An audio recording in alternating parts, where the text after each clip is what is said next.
Gentlemen, I got to tell you, ubiquity giveth and ubiquity taketh away. Oh, no, what happened? So we're doing a very abridged birthday trip for Michaela. She turned 8 on Sunday, which is impossible, but here we are. And we're going out of town for a couple of nights over the weekend. And I did the thing that I love to do when we go out of town, which is I go to one of the local libraries and I borrow a hotspot. And as I've said many times on the show, our actual library offers T-Mobile hotspots that you can borrow, and a neighboring county, which is like a little under half an hour drive from me, offers Verizon hotspots, and these counties have reciprocity with each other for library cards and things like that. And so if I have the time and the inclination, I'll usually go to the further away county to get the Verizon hotspot. And I did that, and Erin went with me a couple of days ago. We got her library card at the other library, so now I can like stage 2 different hotspots on hold, like ready and waiting to go. I'm very excited about this. This is what makes me happy, right? Especially around football season, because I use these hotspots, to get internet to the TV and whatnot when we're tailgating. Well, anyways, I get home and I have the opportunity, I guess this was yesterday, and I have the opportunity to try out the hotspot with my shiny new Ubiquiti travel router that I'm so excited about, right? And this travel router has worked no sweat with tethering to my phone. It has worked no sweat tethering to my iPad. All has been good so far. And I connect it to the Verizon hotspot, and it says, "Can you please plug in the internet?" I did plug in the internet. Now, admittedly, this was while Verizon was dying. So I thought, oh, perhaps that's the problem.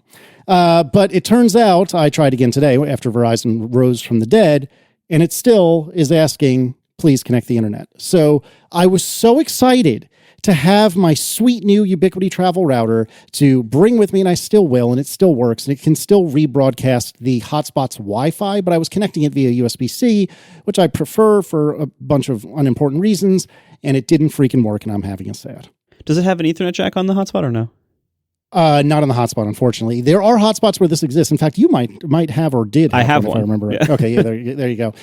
This is a Verizon Jetpack, I think. I don't remember the model number, but it's actually not a bad hotspot, and it has USB-C on it, in contrast to most of the T-Mobile ones that I get, which have, micro USB, the god-awful one that won't go away.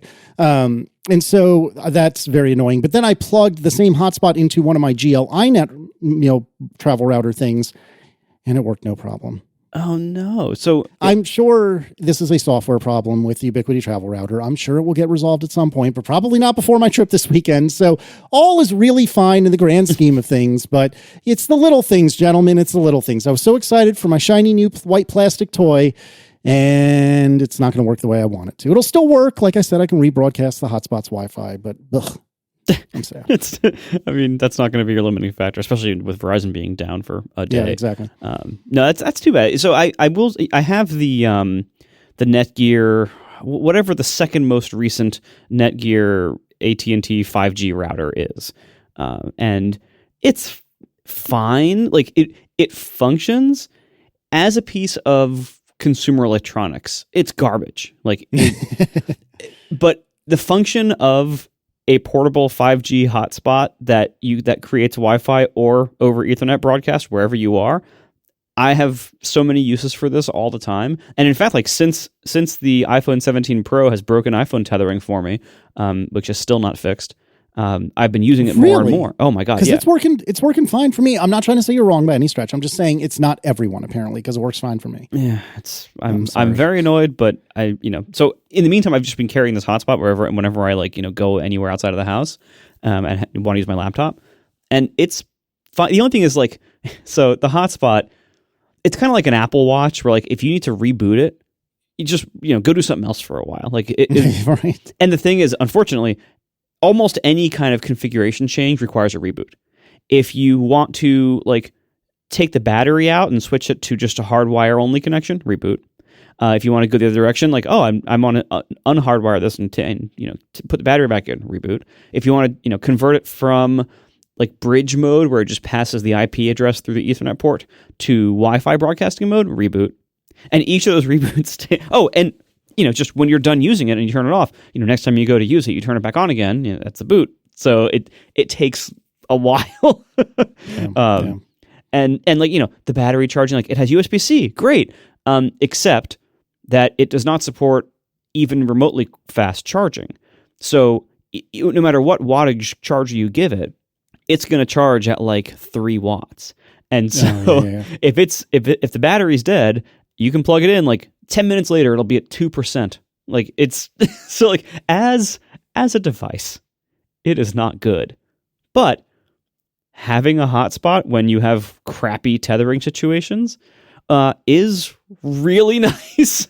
So it's frustrating, and like the plan is not good either. The plan from AT&T for a hotspot is something like $55 a month. There is a data cap. It's not too awful. I think that's for like 20 or 50 gigs. It's a good amount of data, but and then this is kind of why I'm concerned. Like, I wonder if we've been waiting all these years for Apple to make a cellular MacBook of some kind.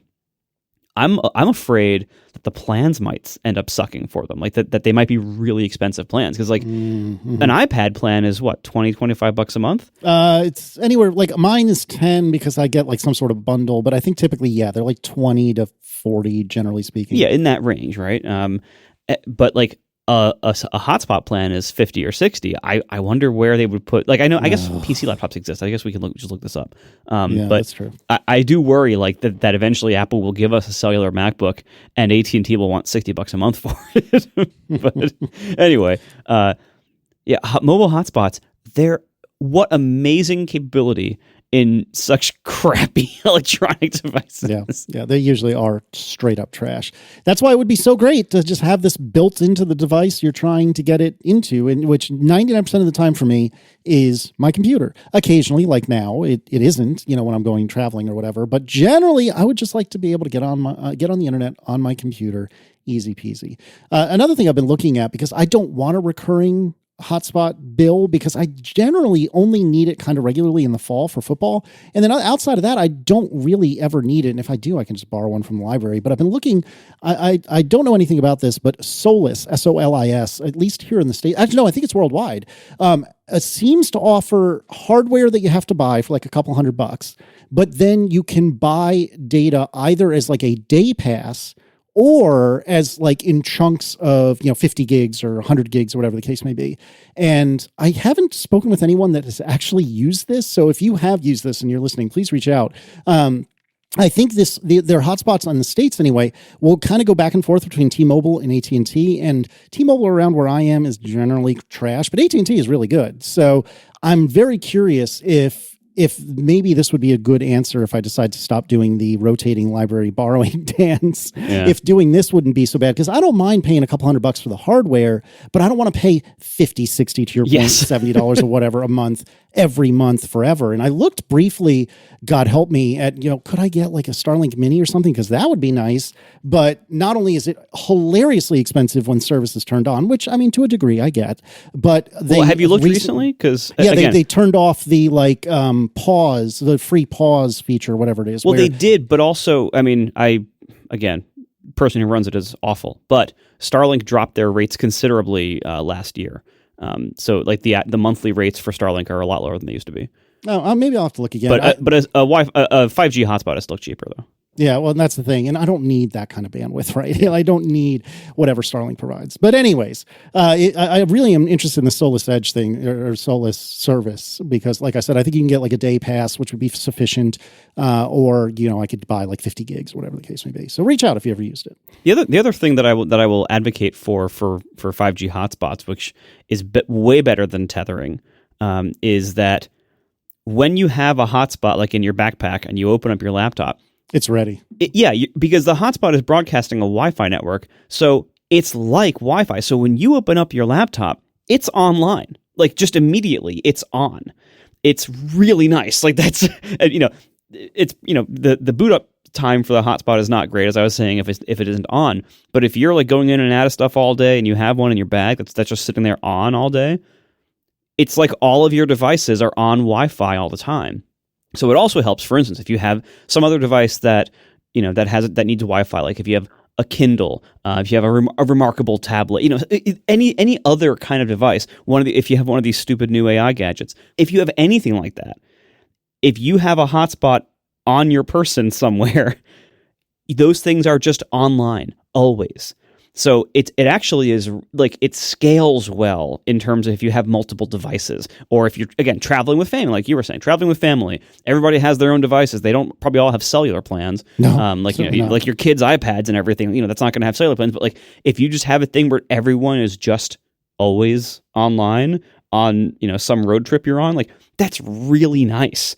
And so I would say, Casey, given your the things that you do and what you value, I think you would really enjoy owning a hotspot with a stupid $55 a month data plan. Oh, I'm way too cheap for that. I don't think you will ever do it, and I don't think there is any number of ATP members that could sign up to make you do it. Because it isn't that you can't find $55, it's the principle of the matter. And I get that, because it is kind of a stupid amount of money for the utility that most people would get out of it. But I think if you ever wanted to like really treat yourself one year, be like, you know what? Maybe like when you turn 50, I don't know. Like I'm going to celebrate Casey this year. It's going to be all me all the time because I'm a great person. I'm a great dad. I'm a successful podcaster. I'm going to treat myself. I'm going to get myself a $55 a month tethering. Well, at that point, it'll be $100 plan. At that point, it'll be $100 a month. It'll be too much. No, I hear you. And I mean, the thing of it is that generally speaking, I don't really need it. Like I said, I travel maybe at most once a quarter, and I would say that's even aggressive. Generally speaking, I really truly don't need it, which is why I balk so much at the monthly fee. The only time I kind of sort of need it a lot is between, I don't know, the very end of August and late November, when we're going to UVA football games every couple of weekends, right? But outside of that, it's kind of a waste 99% of the time. So you're not wrong, and I'm sure I would put it to use if it was here. If I was already committed, I'm sure I would use it more often. But it's certainly, it's never really a need. I shouldn't say need it, but you know what I'm saying. And so it's only a want, a couple of times between January and August, and then semi-frequently between August and November. But yeah, certainly like some kind of like, day or week pass arrangement makes a lot of sense for a lot of people, probably you included. Although there is one other thing. If you have one and you have a Ubiquiti router, you can make it a backup internet connection. That is true. Mm-hmm. Which would be very appealing to me, and now I'm going to totally jinx myself. Watch as I don't make it through the following recording. But generally speaking, Fios is freaking bulletproof. And yes, I understand that's Verizon, but this is Verizon Communications, not Verizon Wireless. Very different. Which is very, very different. So anyways, that went on longer than I intended, and I apologize. But it made me sad that my shiny new toy didn't do what I wanted to do. Not yet, anyway. But we got to do some follow-up because even though I'm having a small sad, John, you're having a very big sad. Well, we already talked about this, but as the other shoe dropping, I got the email from Verizon Fios telling me that my cable card is, I don't know, not long for this world. As we saw last time when people sent us images of their emails, I got basically the same email, and it's the end. They're saying it's the end, but they leave out one very important piece of information. So here, reading from their email. Recent technology advancements now allow us to deliver your Fios TV service using Internet Protocol, (IP) delivery. Oh, wow. Recent technology advancements. I'm excited about this. This sounds so additive. Yeah. This is exciting as it allows for a more improved viewing experience and increased flexibility. Exciting. Increased flexibility. What does this mean for you? Your Fios TV digital adapters and/or cable cards will no longer work and require an immediate upgrade to avoid a service interruption. Once your new equipment is in place, you can choose what to do with your old equipment.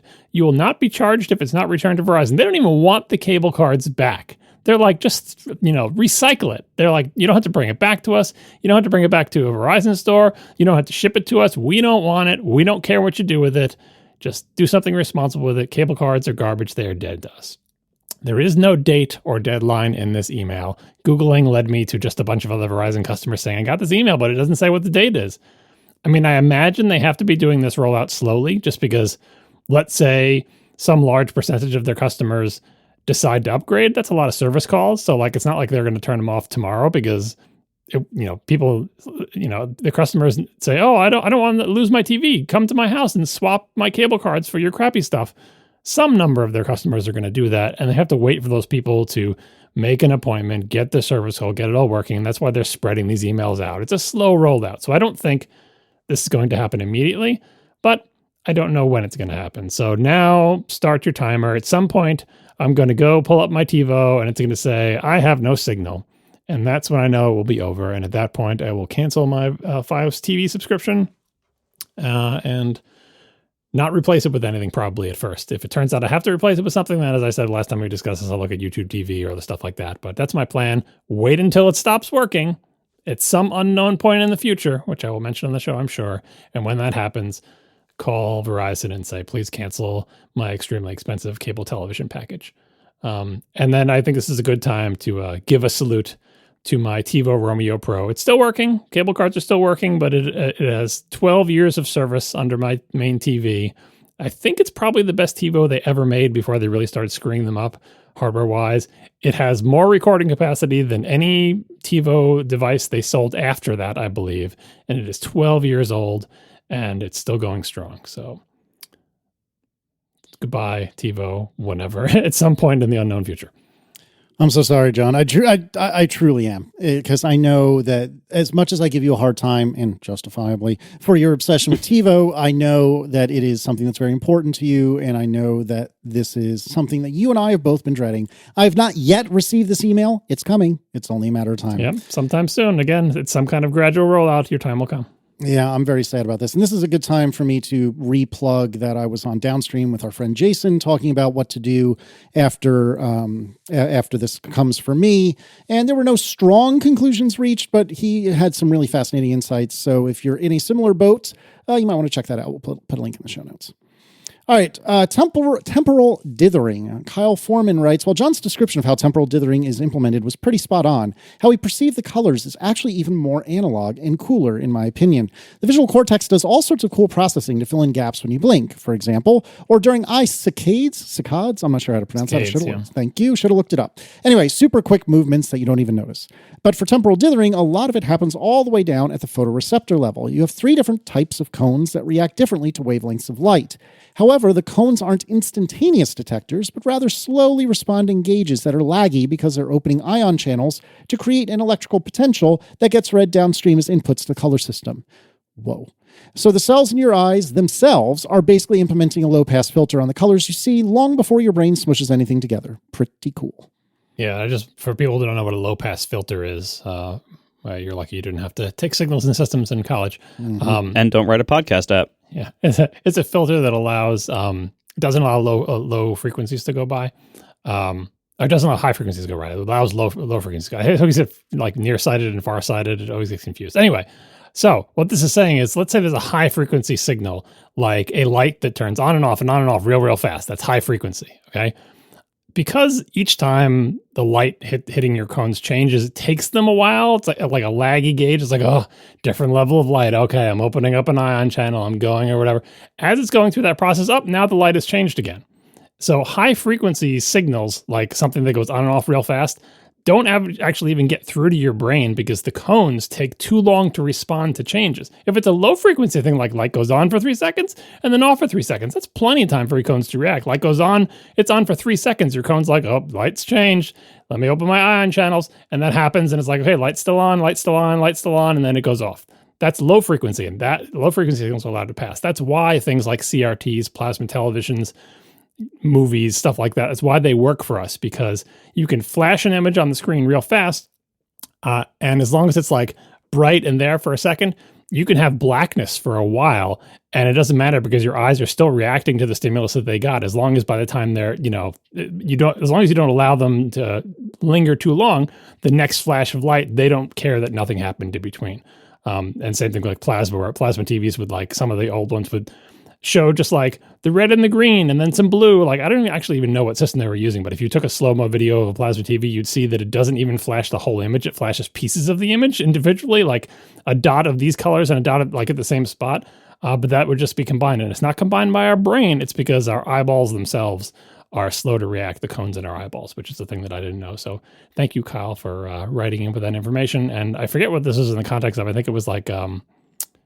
was it monitor technology? Oh, no, it was temporal dithering. That's right. It was the people complaining about screen flickering or whatever. That's why most monitors can get away with temporal dithering, because they are, flipping a light on and off fast enough at a high enough frequency that the low pass filters that are the cones in our eyes only allow lower frequency changes to go through to our brain, and that high frequency one just smushes into like a medium before it even gets to our brain. We are sponsored this episode by Guru. When you're working with AI, there's one thing you figure out pretty quickly. It's really good at giving you answers, infinite answers, whether they are correct or not.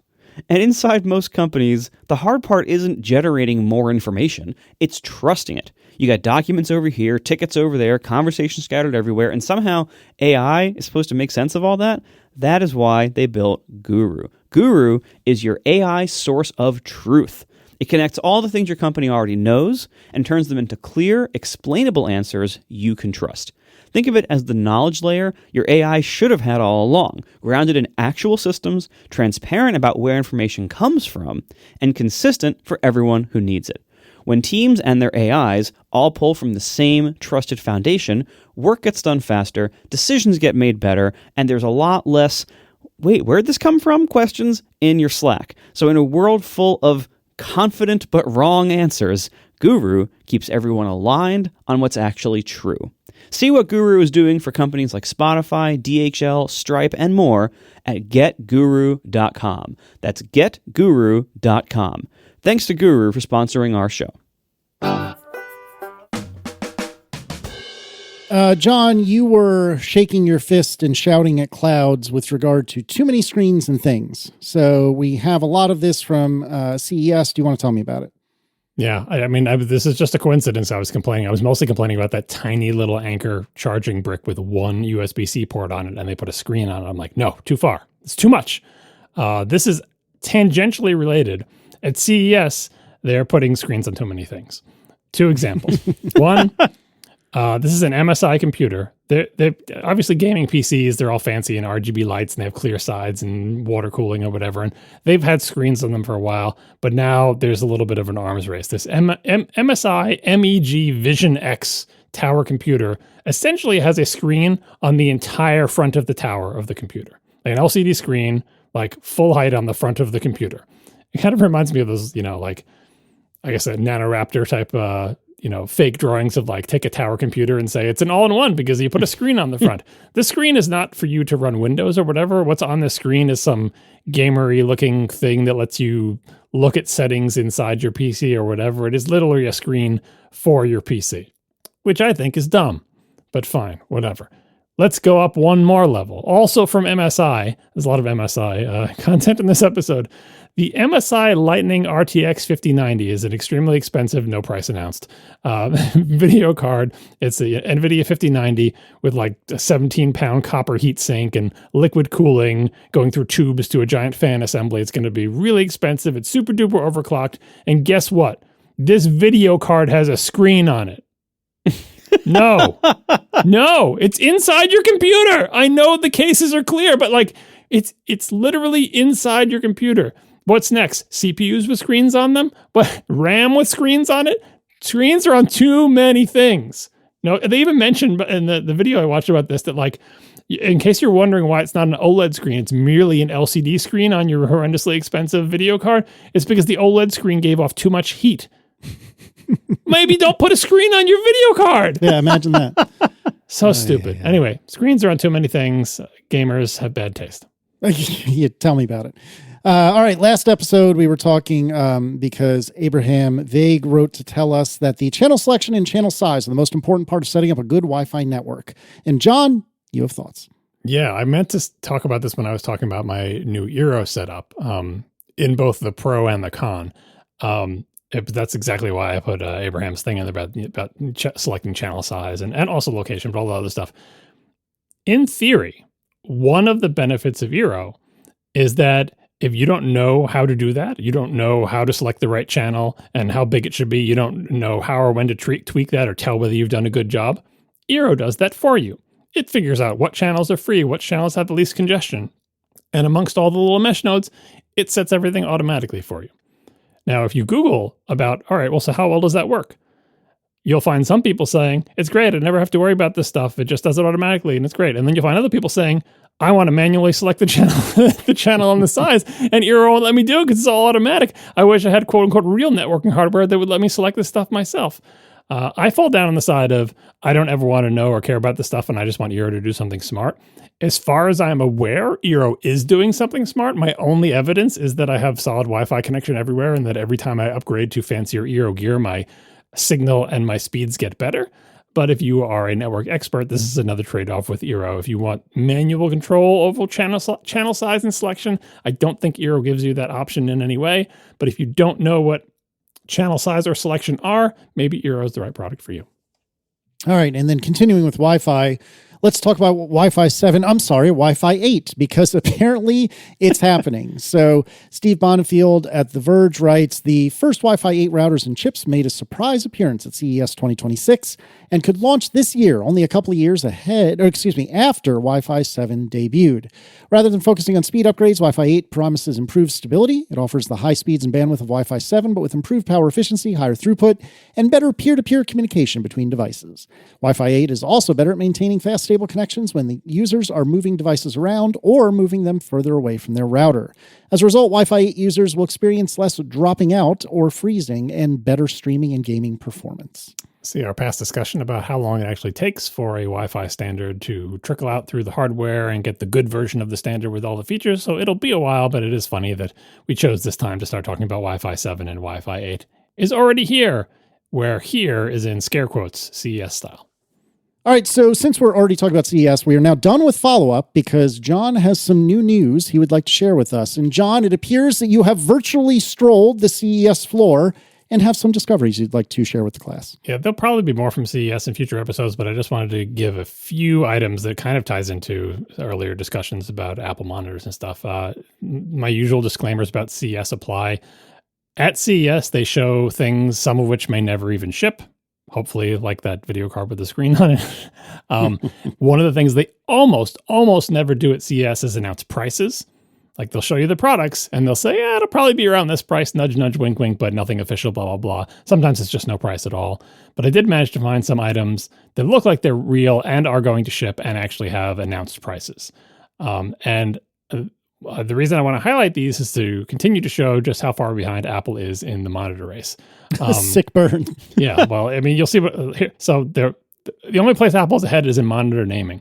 True. I think I've made fun of this before, like in the Monitors Unboxed guy. I forget what his name is, but he is an expert at rattling off the alphabet soup that are these monitor names. He's really good at it. He says them over and over. I don't know if he practices or something, but he commented in his YouTube video on this particular monitor that some of the letters in the middle of this jumbled product name actually spell out a word, and he just pronounced it as a word. And he's like, I wonder if they're doing that to try to make the names easier to pronounce. No, I think it's just random. Anyway, this is the MSI MPG 271KRAW16.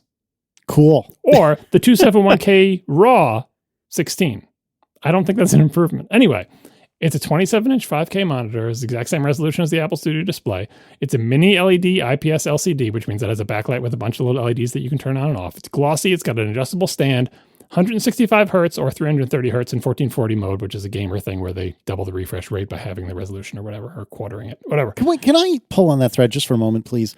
You play first-person shooters and you play games that I believe are the sorts of games that a gamer would want, like no latency, instant refreshing on their monitors.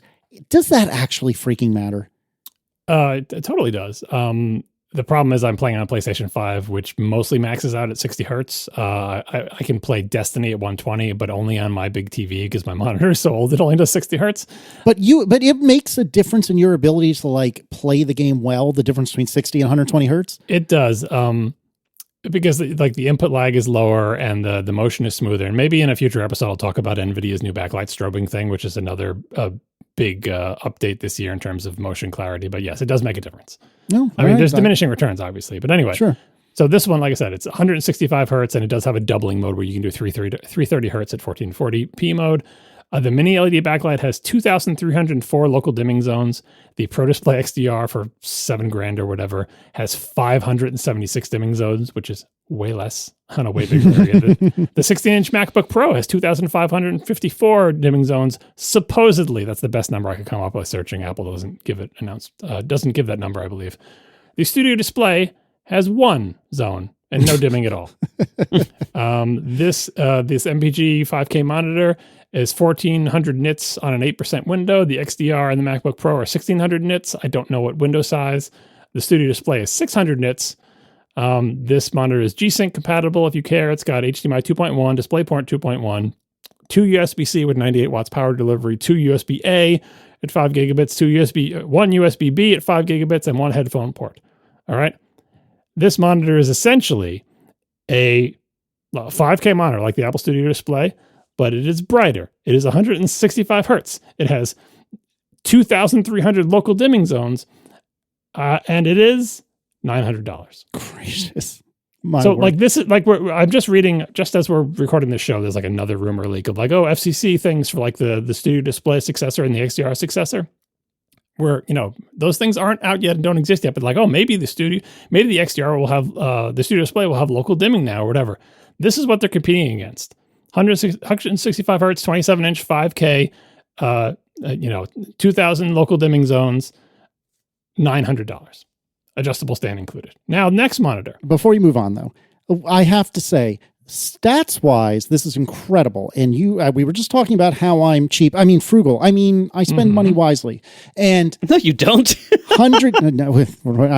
For $900. You have a Vision Pro. All right, well, fair enough. Occasionally frugal and occasionally cheap. For $900, selectively frugal. For $900, this is an incredible deal. This is incredible. It is better. It is better than the Studio Display in every possible spec that you could care about. Except, go ahead. You have to look at it. And it is not. It's not pretty. that bad. I mean, the stand is like, if you look at it from the side, it's pretty tasteful. That little chin on the front, I think. Now they put motion detectors there sometimes on the OLEDs to make them turn off when you're not sitting in front of them, which is cool.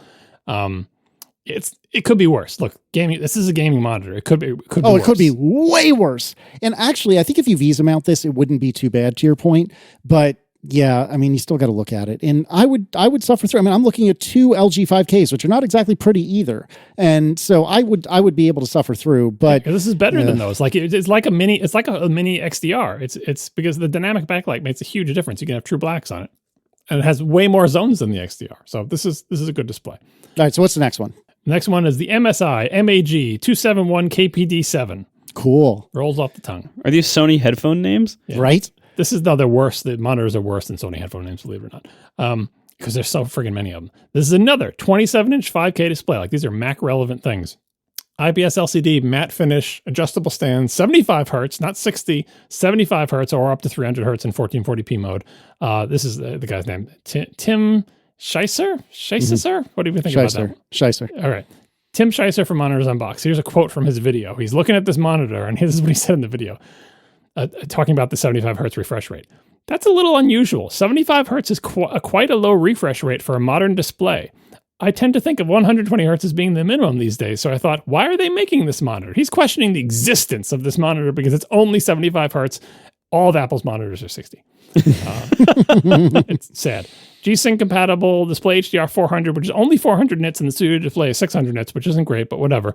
HDMI 2.1, DisplayPort 1.4a, USB-C with 15 watts delivery, 2 USB-A with 5 gigabits, 1 USB-B with 5 gigabits, headphone out, $500. This is a Studio Display equivalent with the only thing it gives up over the Studio Display is 200 nits versus, it's 400 versus 600 nits. $500. The Studio Display Nano Texture upgrade is $300. The Studio Display Adjustable Stand upgrade is $400. Just upgrading from taking away a non-adjustable stand and replacing it with an adjustable one is $400. This entire monitor with an adjustable stand is $500. Say you wanted to have 2 5K displays, $500 each. You could have this thing. Wow. And it's 75 hertz, which is still better than Studio Display. So and the other thing is, I think it might have been MSI or maybe another one, had a monitor aimed at Mac users, but they obviously have no idea what Mac users want because I believe it was 4K 27-inch. It's like, oh no. Nope. You missed. Because the whole point, it looked like Mac, white and kind of Mac-y, and it had a special mode where it's like exactly calibrated to how the Apple Studio Display is, so it'll match like the laptop monitors or whatever. Anyway, all I'm saying is, if you want a cheaper 5K display, the gaming world, where apparently all the action is in external monitors, has finally come around to 5K 27-inch displays, and now you have your choice. What do you want? What kind of features do you want? And they're all so much cheaper than the studio display, so it is a great time to be looking at 5K displays. And it's just about time, if these FCC rumors that maybe we'll talk about next week are real, for Apple to finally update its monitors. Will it update them to still be worse than the monitors I described here? Probably. Stay tuned to find out.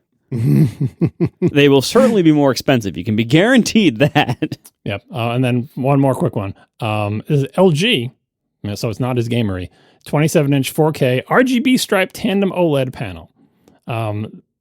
This is a lot of words. RGB stripe means the subpixels are red, green, and blue stripes. So I'll put a link in the show notes to an image I finally found that shows the subpixels, not like a drawing of it, but literally a photo of the subpixels. Do you see this in the document when you scroll down? Yeah, so like normally OLEDs for ever since they've been out have had what I believe used to be called the pen tile arrangement of pixels, the right? pen tile arrangement is on phones where neighboring pixels share like the green subpixel. But on big displays, they haven't used that. But if you look at the picture, you can see like this shows a couple generations of QD OLEDs and then LCD. But look at all the QD OLEDs. It's like there's a red and a green and a blue for every pixel, but they're kind of in like a triangle or a diamond, right? Which is fine. It's perfect for a TV, I think, because you want it to be kind of dithered and fuzzy on a TV. But especially if you're using Windows with subpixel anti-aliasing, this totally screws it up. But now they have RGB stripe displays of various kinds, including OLEDs. So LG has a 27-inch 4K RGB stripe tandem OLED. Tandem OLED is the thing that Apple puts in its iPads, where it's like got another light-emitting layer, which makes the screen brighter with lower power, blah, blah, blah. This is the Asus ROG Swift OLED PG27 UCWM, not to be confused with the PG27 UCDM, which is, believe it or not, an alphabet soup that I've memorized because it's a very popular monitor. No white subpixel. So this is the first time, this generation is the first time that there has been a non-QD OLED without a white subpixel.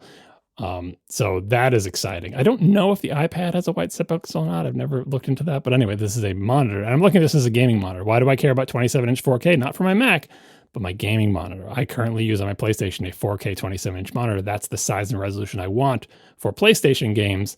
This is a tandem OLED. It's basically like take my iPad that I love and make it 27-inch and make these subpixels be vertical stripe.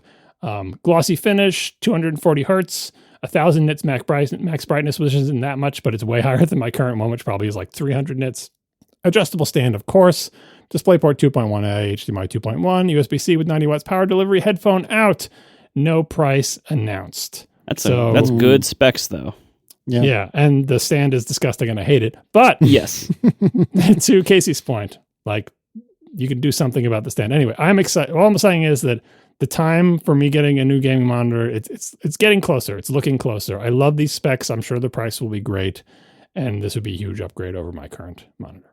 Yeah, well, I mean, we'll see what happens and whether any of this ships, but it's definitely looking promising. I'm really pleased that the PC industry has finally embraced 5K monitors because, basically up until now, there was Apple's, and then there have been other options, but they're few and far between. There's the LG Ultrafine. Dell, for like 10 seconds, had one years and years ago. No, I think they still do. There's a couple. We talked about a whole bunch of them, but like they're kind of aimed at like creative, professional type things. So they're priced a little bit higher, and they have different things that they're shooting for. But this year at CES, not only I just listed some 5K and 4K things, there are 6K gaming monitors. And I think part of the reason is the DLSS and other sort of frame generation stuff that we've talked about on past shows is really, really sort of coming into its own, and gamers are really accepting it. Essentially, like run the game at it would normally run at an unacceptably low frame rate, but don't worry, the video card will add frames in between the real frames. And so now you can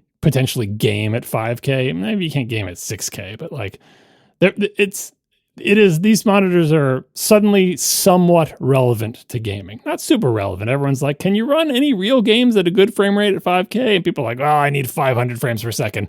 Nothing can run, even that liquid cooled video card with the screen on it can't run 5K at 500 frames per second. But it's happening. The gaming world is discovering Retina resolution, and monitors are being made, and that benefits Mac users as long as you can stand the cases. We are sponsored this episode by Gusto. If you run a small business and you have payroll and employee filings and paperwork to deal with, you know this often means figuring a lot of stuff out on your own and doing a lot of extra work. You don't have to do that anymore with Gusto. Gusto handles all that so you can spend your time on the parts of your business you actually love. Gusto is online payroll and benefits software built for small businesses. It's all-in-one, remote-friendly, and incredibly easy to use so you can pay, hire, onboard, and support your team from anywhere. Gusto has all sorts of great features, things like automatic payroll tax filing, simple direct deposit, support for health benefits, commuter benefits, workers' comp, 401k, you name it, Gusto makes it simple. And they have options to fit nearly every budget. You get unlimited payroll ones for one monthly price. There's no hidden fees, no surprises. And there's great automated tools built right in to help you with what you might need. Offer letters, onboarding materials, direct deposit, and more. If you have any kind of tough HR situations, they have direct access to certified HR experts to help support you through them.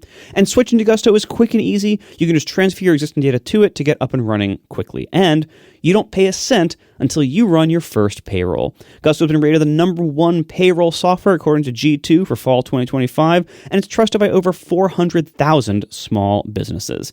Try Gusto today at gusto.com/ATP and get 3 months free when you run your first payroll. That's 3 months of free payroll at gusto.com/ATP. One more time, gusto.com/ATP. Thanks to Gusto for sponsoring our show. All right, so let's talk some directly Apple stuff. And within the last 24 or 48 hours as we record this, Apple has announced Creator Studio. And so what is this? Final Cut Pro, Logic Pro, Pixelmator Pro, Motion, Compressor, and Mainstage, plus new AI features and premium content in Keynote, Pages, and Numbers come together in a single subscription. Apple Creator Studio will be available in the App Store beginning Wednesday, January 28th for $12.99 a month or $130 per year with a 1-month free trial, which includes access to Final Cut Pro, Logic Pro, and Pixelmator Pro on Mac and iPad, Motion, Compressor, and Mainstage on Mac, and AI features and premium content for Keynote, Pages, Numbers, and later Freeform for iPhone, iPad, and Mac.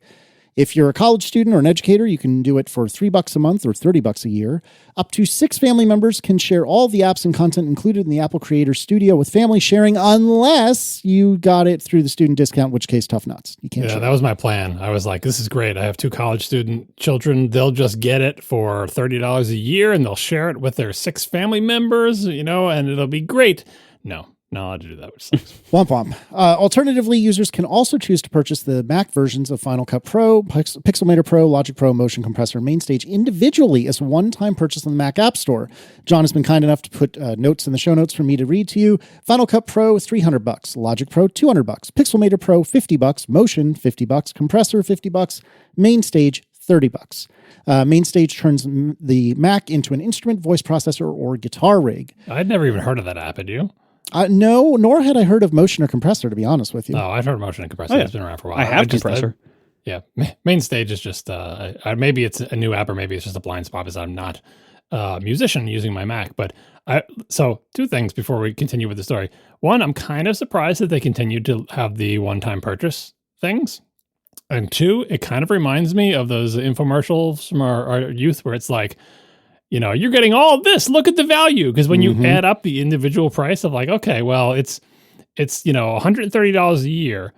But if I actually wanted to buy all of those apps individually and I add 300 plus 200 plus 50 plus 50 plus 50 plus 30, it adds up so fast. What a deal it is to get it for $130 a year. Anyway, we'll talk about pricing a little bit more. But like, it does surprise me they did that, but they did do it. So if you hate subscriptions, you can still, for now, buy these apps standalone. Yeah, these I believe those were all the prices they already were. Yeah, I don't think they changed it. All right, so with that in mind, Apple says you can use either version of the apps. You can have both versions of these apps installed on your Mac. To make it easier to distinguish versions, the apps in Apple Creator Studio have unique icons. Yeah, we can talk about the icons now. So what they're saying is, if you buy or have purchased in the past, say the standalone version of Final Cut Pro, but then you get Creator Studio, no problem. You can have them both installed. Every one of these apps that's available as part of the Creator Studio and available standalone, you can have both. And they distinguish them because the old apps have the icons that they have now, and the new apps all have a set of icons that kind of make a family, kind of like how all the Adobe apps are. Well, I forget what they're looking at like now. It's like they're just round rects with letters in them or something. Or the Microsoft Office apps always have like a family resemblance where they pick a theme and they make Word and Excel and PowerPoint or whatever look, fit in the theme. So these icons are Tahoe style icons. They have black backgrounds and their little round rects on the Mac. And then they have kind of liquid, glassy, frosty, glassy elements. I don't even know if I don't think they actually are the, like the icon composer frosty things. I think they're like bitmaps or something, because I don't think you can do those effects with Icon Composer, but who knows? Maybe they're using a new version of Icon Composer that we don't have. But anyway, they're kind of modern Microsoft Office style abstract blobs on a black background. Lots of people are giving these icons crap, and I have to say, I think as a family, they don't look terrible.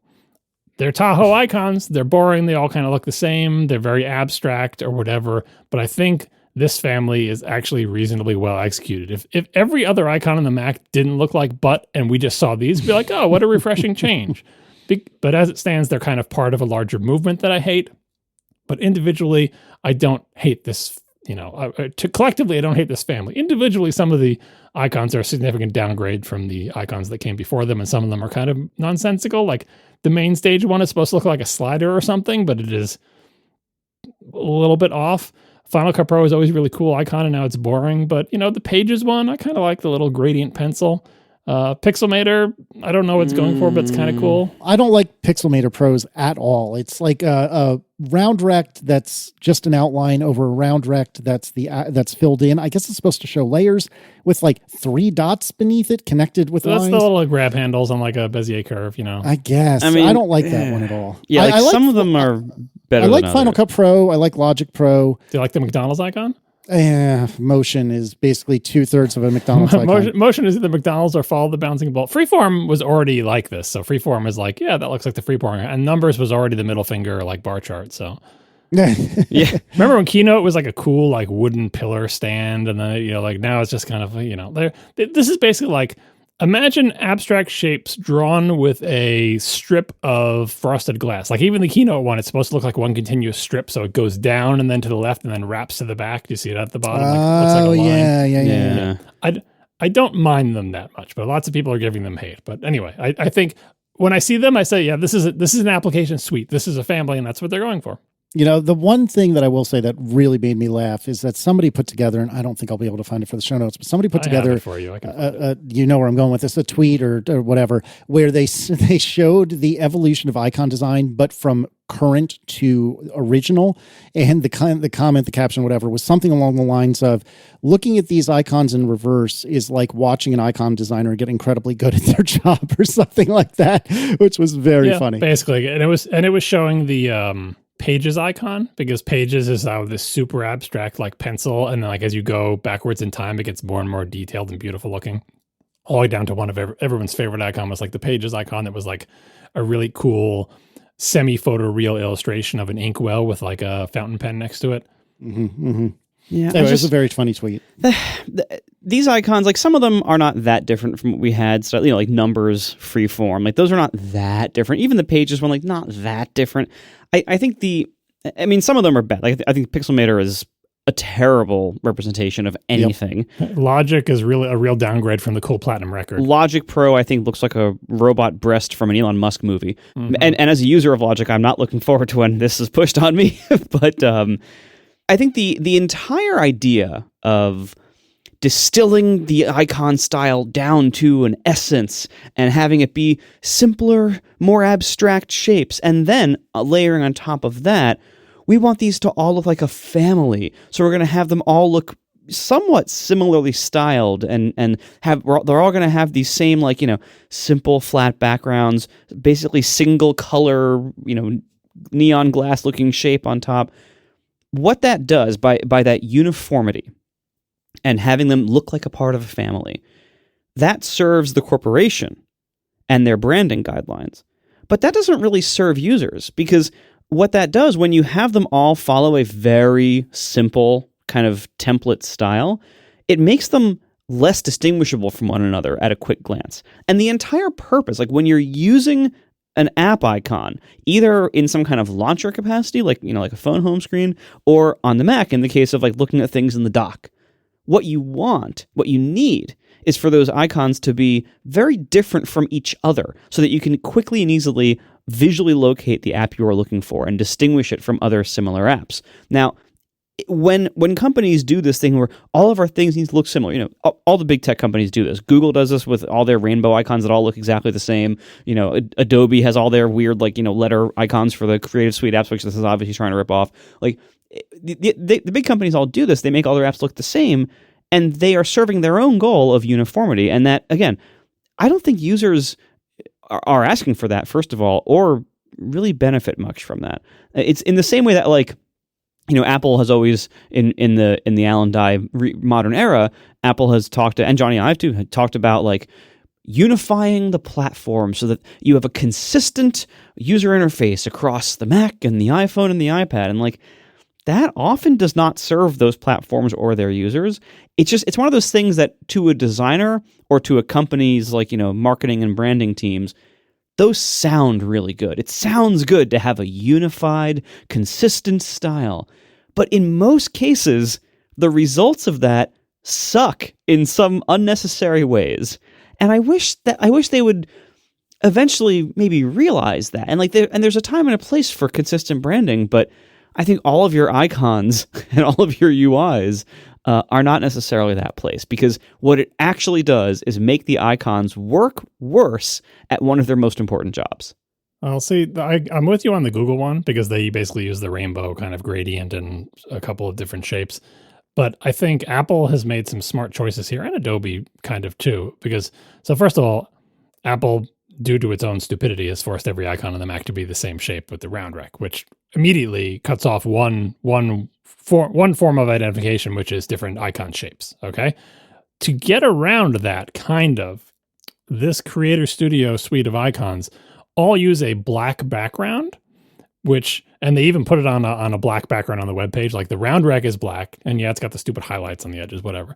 And then they put it on a black webpage, and all of that is to say, let's try to make the background of our icons fade away. Instead of making the backgrounds white or a lighter color, let's make them black. I guess it only works if you have a darker desktop pattern or whatever. No, wait, anyway. Is this liquid glass icons where if you have a light mode home screen, they will have light backgrounds? I don't know, because I haven't, it's not out yet, so I haven't run them. I don't actually know how opaque they are, but in the media literature they've provided. I think Steve Troughton-Smith dug up some screenshots from some videos where somebody had a light mode dock and they were showing they do have. So I think for now, let's assume that they actually might color shift with different themes. Yeah, but either way, it's trying to be uniform, and then there's bold colors on top of it, and the bold colors are trying to provide a shape. Logic Pro is round, Pages is pointy and to the right, Keynote is the little podium, Final Cut is a rectangle with an antenna coming out of it, whatever. And then finally, they didn't make, unlike Google, they didn't make every single one the same color. So Pixelmator Pro is the red icon, Final Cut Pro is the purple one, Keynote is blue. They kind of run out of colors because Freeform, Keynote, and Logic, they're all kind of shades of blue, but Pages is clearly orange, Numbers is green, Motion is pink, Compressor is yellow.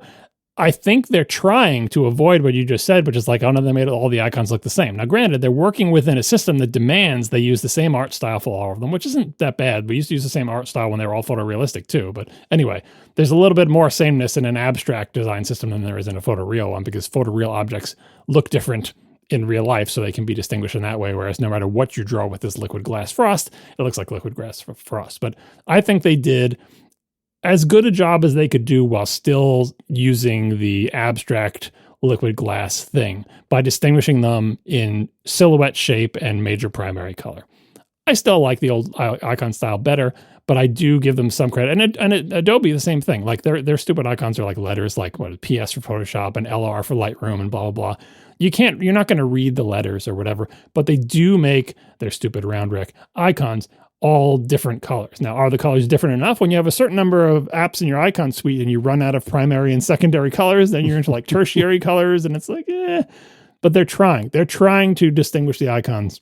It's going to be a change for some people, but I have a feeling if you're a video editor, you'll be reaching for that purple rectangle pretty quickly, and it won't be as terrible as you made it out to be. So again, this is a challenge of Apple's own making, and I think whoever would design these icons tried their best to surpass it and was only somewhat successful.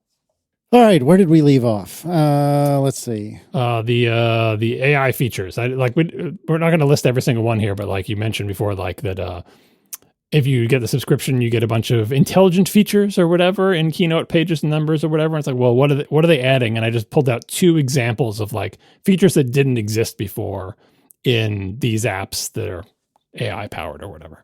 So with transcript search on Mac and iPad, users can now easily find the perfect soundbite in hours of footage simply by typing phrases into the search bar to see exact or related results.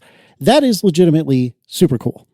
I really that's dig like that. an AI transcription with full text search. That's a good feature to add to your apps. Looking for a specific video clip also gets an intelligent assist with visual search. Now users can quickly pinpoint exact moments across all footage by searching for an object or action.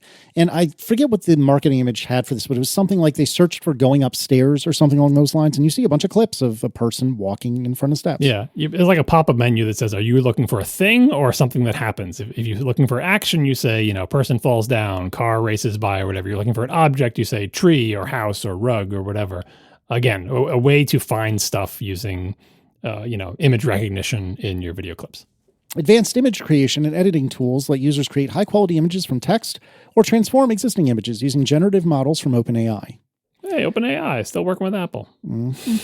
The Content Hub is a new space where users can find curated high-quality photos, graphics, and illustrations. A subscription also unlocks new premium templates and themes in Keynote pages and numbers. This is kind of an Adobe type move of like, well, we have some stock art for you, and we have some, new templates and new themes and, premium stuff that you get if you sign up for our subscription that is essentially content for our apps. The Content Hub is interesting. I wonder how much they'll expand that, or is it just going to be the same set of 100 pictures 3 years from now? But we'll see. It's a very familiar strategy from the Adobe side of things. Pixelmator Pro for iPad is compatible with iPad models with the A16, A17 Pro, or M1 chip or later, running iPad OS 26 or later. Apple Creator Studio version of Pixelmator Pro requires Mac OS 26.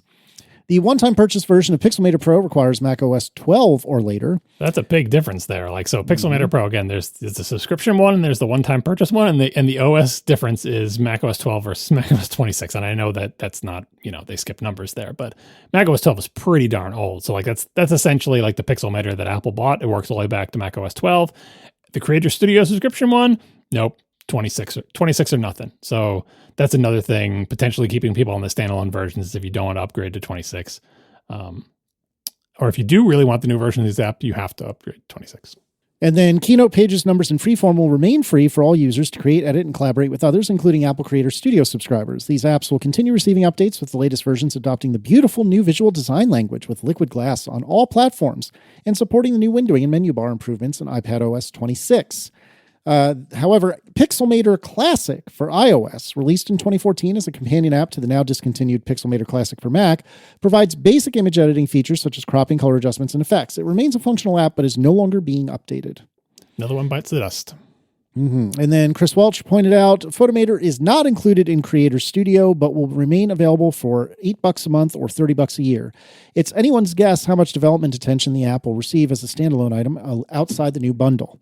If you're unfamiliar, Pixelmator Pro is the company's answer to Photoshop, and Photomator was more Lightroom-ish. So that one's still around and it's still a subscription, so I feel like it'll be getting some kind of work on it, because otherwise they would have made it free or said it was going to be discontinued, because now's the time to discontinue everything. But anyway, looking at this whole suite of apps, my first impression upon looking at this and seeing availability pricing, what's included, is this is a really, really good deal. Subsidized by the whole rest of Apple's business, but still, it's a really good deal, especially if you just need to use Final Cut for one project that takes you a month. That previously you didn't have an option like this. You could either buy Final Cut or whatever, and buying it for $300 is oh, do I really want to buy it? Or should I just try to use iMovie, or do I use another app? This is now a no-brainer, $13 for a 1 month long Final Cut Pro project. And by the way, you don't just get Final Cut Pro for $13. You get Logic Pro, Pixelmator Pro, Keynote, Pages, Numbers, Freeform, Motion Compressor, and Main Stage, all for that $13. And it's all through Apple's subscription system, and it's very flexible. $130 a year is also really reasonable. They're super duper undercutting Adobe. Again, because Apple doesn't just sell a suite of applications. Now, Apple could have made all these free because, again, they have a large other business that makes tons and tons of money. But I think they did a pretty good job of finding the right way to position this in the market, because if it was free, it would be like, great, Apple's destroying all possible third-party applications. Who wants to compete with a free version of Final Cut, a free version of Logic, a free version of Pixelmator Pro? Like, who wants to compete with that? Free is no good. Plus, free also makes us think they're never going to update it, like Photos for the Mac, for example, or Music for the Mac, or any other apps that are free on the Mac. Apparently, Apple has lost interest in updating its free applications unless it is to make them work, like Contacts on Tahoe.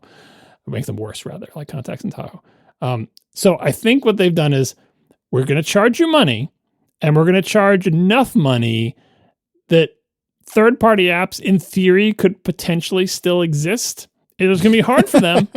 It's going to be hard for them to exist, but they could, maybe. Because, again, Apple's still selling standalone ones. So if you want to sell a $50 image editing application, you probably still could, because you're competing with an app that's $13 a month or $130 a year. Now, granted, it's not just that app. Again, you get a whole suite. But if someone just wants an image editor, maybe your $50 image editor looks attractive compared to $13 a month or $130 a year. Charging some amount of money also makes me think maybe they'll possibly be able to fund teams to provide updates to these applications and make them better. On the other hand, $13 a month or $130 a year is not enough money to actually fully fund the teams that work on these applications. It's not even enough to fund the team that works on Pixelmator, let alone Final Cut and all those other apps. So they're not pricing it to cover their costs, but as a customer, I suddenly have access to better apps for less money than I did before. And as someone who cares about the Mac ecosystem, Apple's not 100% decimating the third-party market for applications. Yeah, I mean, this doesn't do that much for me, in part because the one thing in this bundle, or the two things, I guess, in this bundle that I think I'd be interested in are Pixelmator Pro for doing like touch up on photos and stuff, which actually you can do in the Photos app now, but Pixelmator Pro has always been really good at that.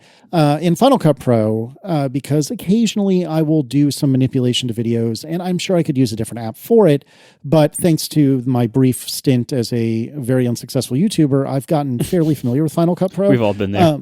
Yeah, right. It's a rite of passage, I tell you. So anyways, I really dig that the point that you made earlier, John, about you could do this, like dip in for a month and then cancel. Because I remember when I wanted to do this YouTube thing, just being really, really concerned that spending the $300, whatever it was, for Final Cut Pro, is this worth it? Is this a good way to spend my money? Is this going to be something that I use for more than 10 minutes? And as it turns out, I'm glad I did buy it, because even today, like I was saying, I'll occasionally do some video manipulations and use Final Cut Pro. But on that topic, by the way, Steven Robles was saying, I think that when he wanted to get Final Cut to be a YouTuber and wasn't sure it was worth it or whatever, it was $1,300 and he couldn't afford it. So he got Final Cut Express. Remember that? Remember Final Cut Express? I do not, actually. It was like the cheaper version of Final Cut Pro. Obviously, a really good investment for Steven, but just yeah, for real. Worked out that's well the there. thing that a lot of people feel. And I do think that it's kind of weird, speaking of Final Cut, it is kind of weird that like Final Cut, due to various reasons, like the big Final Cut Pro 10 kerfuffle about them dropping features and doing stuff, and other industry forces that have essentially made Final Cut less popular in the world of professional audio production for television and movies. Video production. Yeah, right. Video production. But for whatever reason, again, maybe because of the influence of the iPhone and Apple's brand, my impression is that Final Cut Pro is much more popular with YouTubers than it is with people who make television and movies. I have no earthly idea. I can't. I mean, I don't. That may not be true. It may just be the YouTubers that I watch, but because they're like Mac and Apple people or whatever. But I feel like if you want, like, it's a shame that Apple seems to have lost so much ground in the old school TV movie video editing market to Avid and Premiere and stuff like that. But if you're looking for a market that is like the future of video editing, YouTube is not bad. I guess maybe like TikToks are even better, and there's dedicated apps for them that Apple does not make, setting aside clips or whatever, that I think was canceled. I forgot. I believe that's right. Like what I was saying is I think Final Cut Pro is not necessarily doomed. No, certainly not. Ringing endorsement. But yeah, I mean, this is interesting. I'm glad that you can still buy stuff outright, at least for now, because again, I don't think I would ever buy Logic Pro unless suddenly Marco decided he didn't want to edit the show, in which case I guess I would. But that's only going to happen when the show ends or Marco dies. So and Logic Pro is not as you can see from every new version of Logic Pro they put out, it's not a podcast editor. It's for music. is so for music. They're like, look at all these great features we have for beat matching and chord identification. It's like, doesn't help at all. Probably hurts because everything about a UI is like, you're making a song. Mm-hmm. It's really not made for this, and it never lets us forget it. Yeah. And as each new version comes out, it just keeps going farther from being made for podcasts. Yeah. But all in all, I mean, I think this is a pretty good idea. I like that they're charging money for it. I like that they're doing a subscription. I like that they updated their apps. That's great. Yeah. They don't do that with most of their apps. Right. True. So all in all, I think this is good. I don't know, Marco, I feel like you've been a little quieter. Any thoughts on this? I think it mostly doesn't affect me because it's a bunch of apps that I mostly don't use. But I think anything that makes these apps more accessible to people with small budgets is better. And this does that. Like, before, you had situations like, you'd have to buy Final Cut Express. You have to buy like the small version, or use some free tools, or use some tools that are not like what the pros are using, or, back in our day, just pirate all the big tools. But I think that's harder now. And so I don't, but at the end of the day, like, these tools, if you're going to buy these in the previous arrangements, they were way more money, at least, up front. And if you were just thinking like, oh, let me try to learn, say, Final Cut or Logic or whatever, there really wasn't a good path for you to go from, I think I want to try learning this, to go between that and I'm going to spend hundreds of dollars on this. Now there's a path for that. That's great. I think that is wonderful. There are a lot of details about this that I think don't make a lot of sense. I don't think keynote pages and numbers and freeform should be included. Like, those are what I think used to be free iWork apps, and now it's like, are they? I mean, they're still free. Like, that's one of the things that people are complaining about. I didn't link to it, but Jason just posted a thing to 6Color saying, all right, so keynote pages and numbers are still free, but they're freemium because if you pay for like the subscription version of them, it's the same app, but also now you get certain special AI features or access to like the content, whatever that content hub thing, stuff like that. And so it's kind of, people are worried it's a slippery slope that like, oh, you just have the free version of Keynote, but you don't have the cool thing where you can, find a slide by describing it or something like that. And I agree that that's not great, but I also kind of think that like, Apple providing like a mail client, a notes app. All right. Like there's some amount of platform like basics that Apple has to provide, and they should provide them in a high quality way while also leaving room for third parties. But when they get into office suites, like what used to be called iWork, where it's like, this is kind of like Microsoft Office type stuff. Should Apple provide all those for free too? Does it want to foreclose the entire market for office style applications? And at one point I would have said yes, because Apple will do them better. But now we've learned that A, Apple won't do them better, and B, Apple will never freaking update them. And C, their competition is free. It's Google Apps. Like, that's the like. Yeah, I mean, that was someone pointed that out in the chat room too. That DaVinci Resolve is the free competition for Final Cut Pro and Avid and Adobe Premiere and all that stuff. So it's a changing landscape, and I think it is a little bit confused that those apps are in this bundle, but they're also still outside it for free. So it seems Apple is trying to like hedge all of its bets here. Yeah. But so I think, there's a lot of ways this can go in the future. That I think could be relatively negative or mediocre. Once no one's happy to see Apple push more into services revenue. Like that's not healthy for them. I don't know if I would call this services revenue. This is just a subscription model for an app, which is different than services. It is, but you can ask like, well, why are they doing this? And there's some good reasons and there's some cynical reasons. We'll see how it goes over time. So far, Apple's track record for keeping these apps updated and keeping them competitive has been kind of spotty. Some of them do well. Some of them are laughingstocks. Some of them are ignored. Some of them get frequent updates. They're kind of all over the place. If this is something that they're kind of trying to plant a flag in the ground and say, like, we're going to start doing this better or being more consistent about it, or these apps are going to, be updated more frequently and they're going to compete better with their competition, that's a good thing. I don't think we have that here. I think this is a rebranding with a new subscription model, and that's fine. There's, again, pluses and minuses to that. And most importantly, I'm happy that I don't need to subscribe to the apps in this bundle that I've already bought, I can continue using them as a customer. And that being said, also, once Apple switched to the Mac App Store and put all these apps in it, they have, I think, never charged an upgrade fee. So I bought Logic for, I think, $200, 10 years ago. And I've never paid for another copy of Logic. I bought Final Cut. Final Cut Pro. Yeah, Final Cut, I think, was $300. I bought that years ago. Never paid for an upgrade. I mean, fortunately, I never use it because I also failed at YouTube pretty hard. But like, they've never charged an upgrade fee in large part because the Mac App Store can't. I do kind of, on one hand, I'm like, wow, I've gotten some good value out of this, and I'm glad to have bought these tools 1,000 years ago.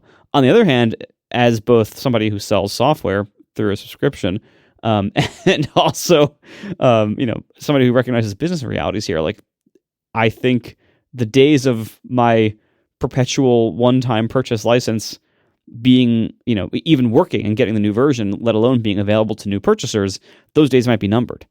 But we'll see, as it is right now, today, this looks purely additive in terms of we get more options. There's some new updates, and the icons all got weird and a little bit worse. But net, it's pretty good. We'll see.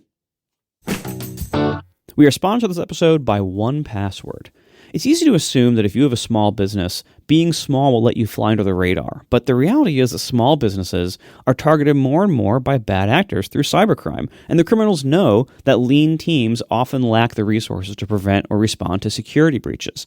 But the good news is, even the smallest teams can foil cybercrime with 1Password. 1Password provides simple security to help small teams manage the number one risk that bad actors exploit: weak passwords. Now, compromised passwords, it's a huge problem. It's always been a huge problem. A password manager should be the first security purchase you make for your team. And it has to be easy to administer and easy to use. Otherwise, people won't use it. So 1Password knows this. They have grown over time. I've been a 1Password user and customer for a long time, since long before they were a sponsor. They're not paying me to say this. They can't pay me to say this.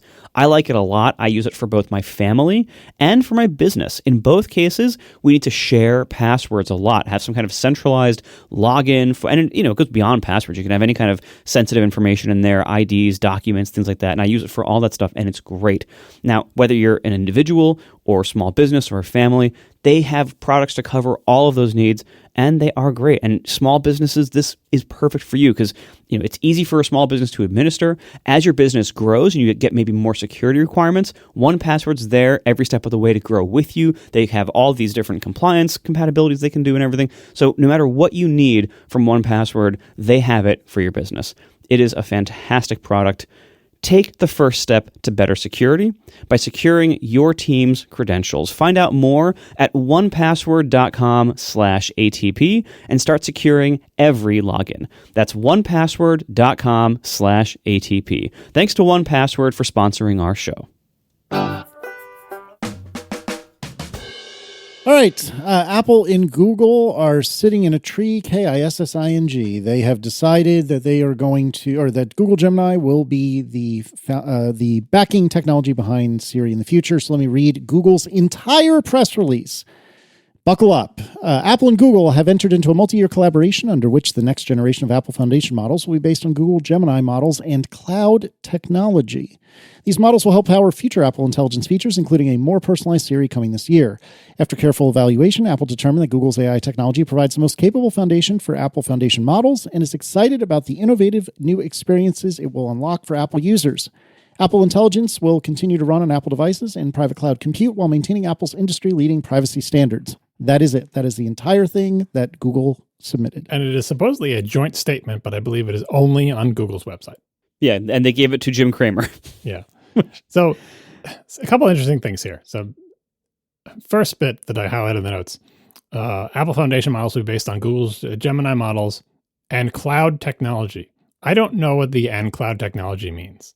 Their foundation models will be based on Gemini. Yeah, that's the rumor. This is the headline, and this is Apple and Google make it official. The rumor has been that Apple is, that Gemini is providing models to Apple, that Apple likes them, that they're the front runner. Official announcement, they got it. They won. Gemini won the bake-off. They are going to be the helper because Apple can't do its own models.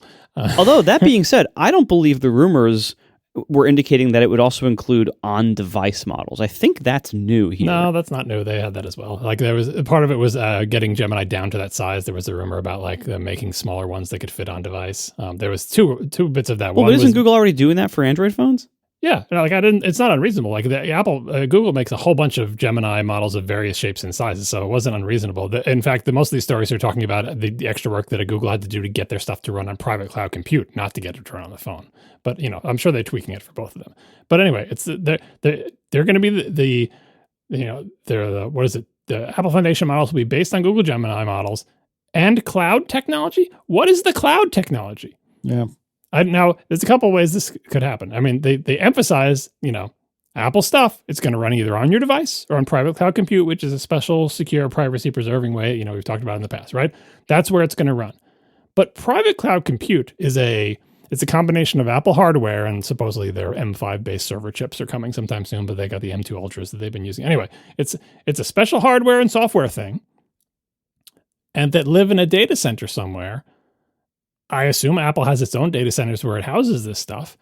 I guess they could host this hardware in a Google data center, and then they'd be using cloud. Like, what is the cloud technology? I might be missing it. This is something Matt and Reese brought up in a Slack that we're in, and I was like, I don't know. I don't know what the answer. Maybe it's just a badly written press release, and I don't know what the cloud technology is. But yeah. Anyway, there's that. And then the second bit, after careful evaluation, Apple determined that Google's AI technology provides the most capable foundation. Well, in these competitions, capability is not the only factor in who wins the competition.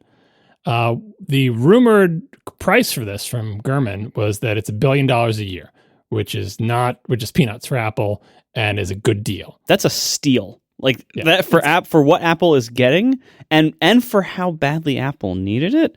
Mm-hmm. That's a steal. Right. And supposedly the rumor is that Anthropic wanted more. So price apparently was a factor. Another thing that might be a factor, a rumor that was out today, also late breaking, I don't have a link, sorry, but it was that some source familiar with blah, blah, blah, and OpenAI says OpenAI essentially opted out and said, yeah, we're not interested in being Apple's model provider in this way. So was Google the most capable, or was it just the best choice because the price was right, the technology was good enough? Maybe OpenAI had better tech. Maybe even Anthropic had better tech, but OpenAI didn't want to do it, and Anthropic wanted too much money. And Google, as we've talked about in the past, is a reliable, boring partner that Apple has worked with before. So they win, but the press release doesn't say that. The press release says the most capable foundation. All right, it's a press release. It's a joint statement, sorry. So, that's fine. All right, so The Information had a post about this, and there's some interesting tidbits in there. I'm going to read some very short passages. In November, Bloomberg reported that Apple would pay about $1 billion annually to Google for the AI to power Siri. Again, incredible deal. The servers, according to a person who has been involved in the project, the Gemini-based AI will run directly on Apple devices or its private cloud system, which is powered by Apple's own server chips rather than running on Google servers. That's what we were talking about earlier. This one, I just really made me raise an eyebrow. Another common set of questions that Siri has historically struggled with involved emotional support, such as when a customer tells the voice assistant it's feeling lonely or disheartened. In the Gemini-based version, Siri will give more thorough conversational responses, the way ChatGPT and Gemini do, this person said. Danger, danger, warning. Yeah, don't as love that. terrible as Siri is at trying to do its crappy humor at the worst possible time, we all know the failure mode of LLM-based agents when discussing things like this.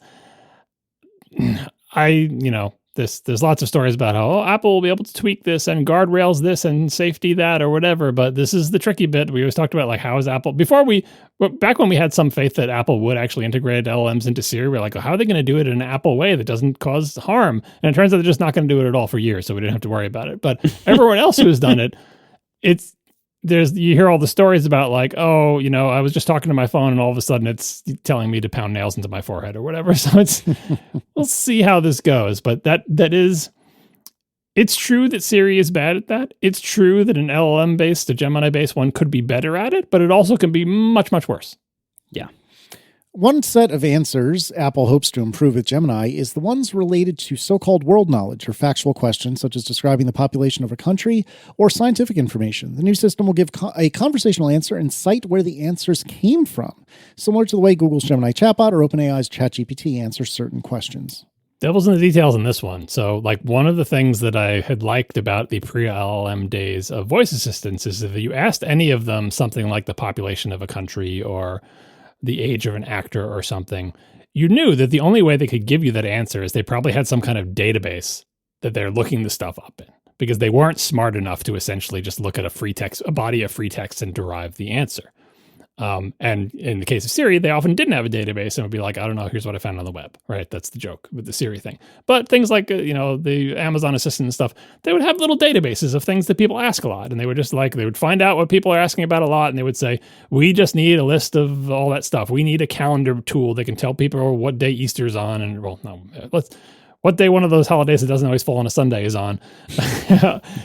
They would make essentially little tools for these dumber systems to look stuff up. And that was limiting and annoying, but it also meant that when they told you an answer, what's the population of this country, you're like, that's a number they looked up. And it may not be exact and it may be a little out of date, but it's not going to be horrendously wrong.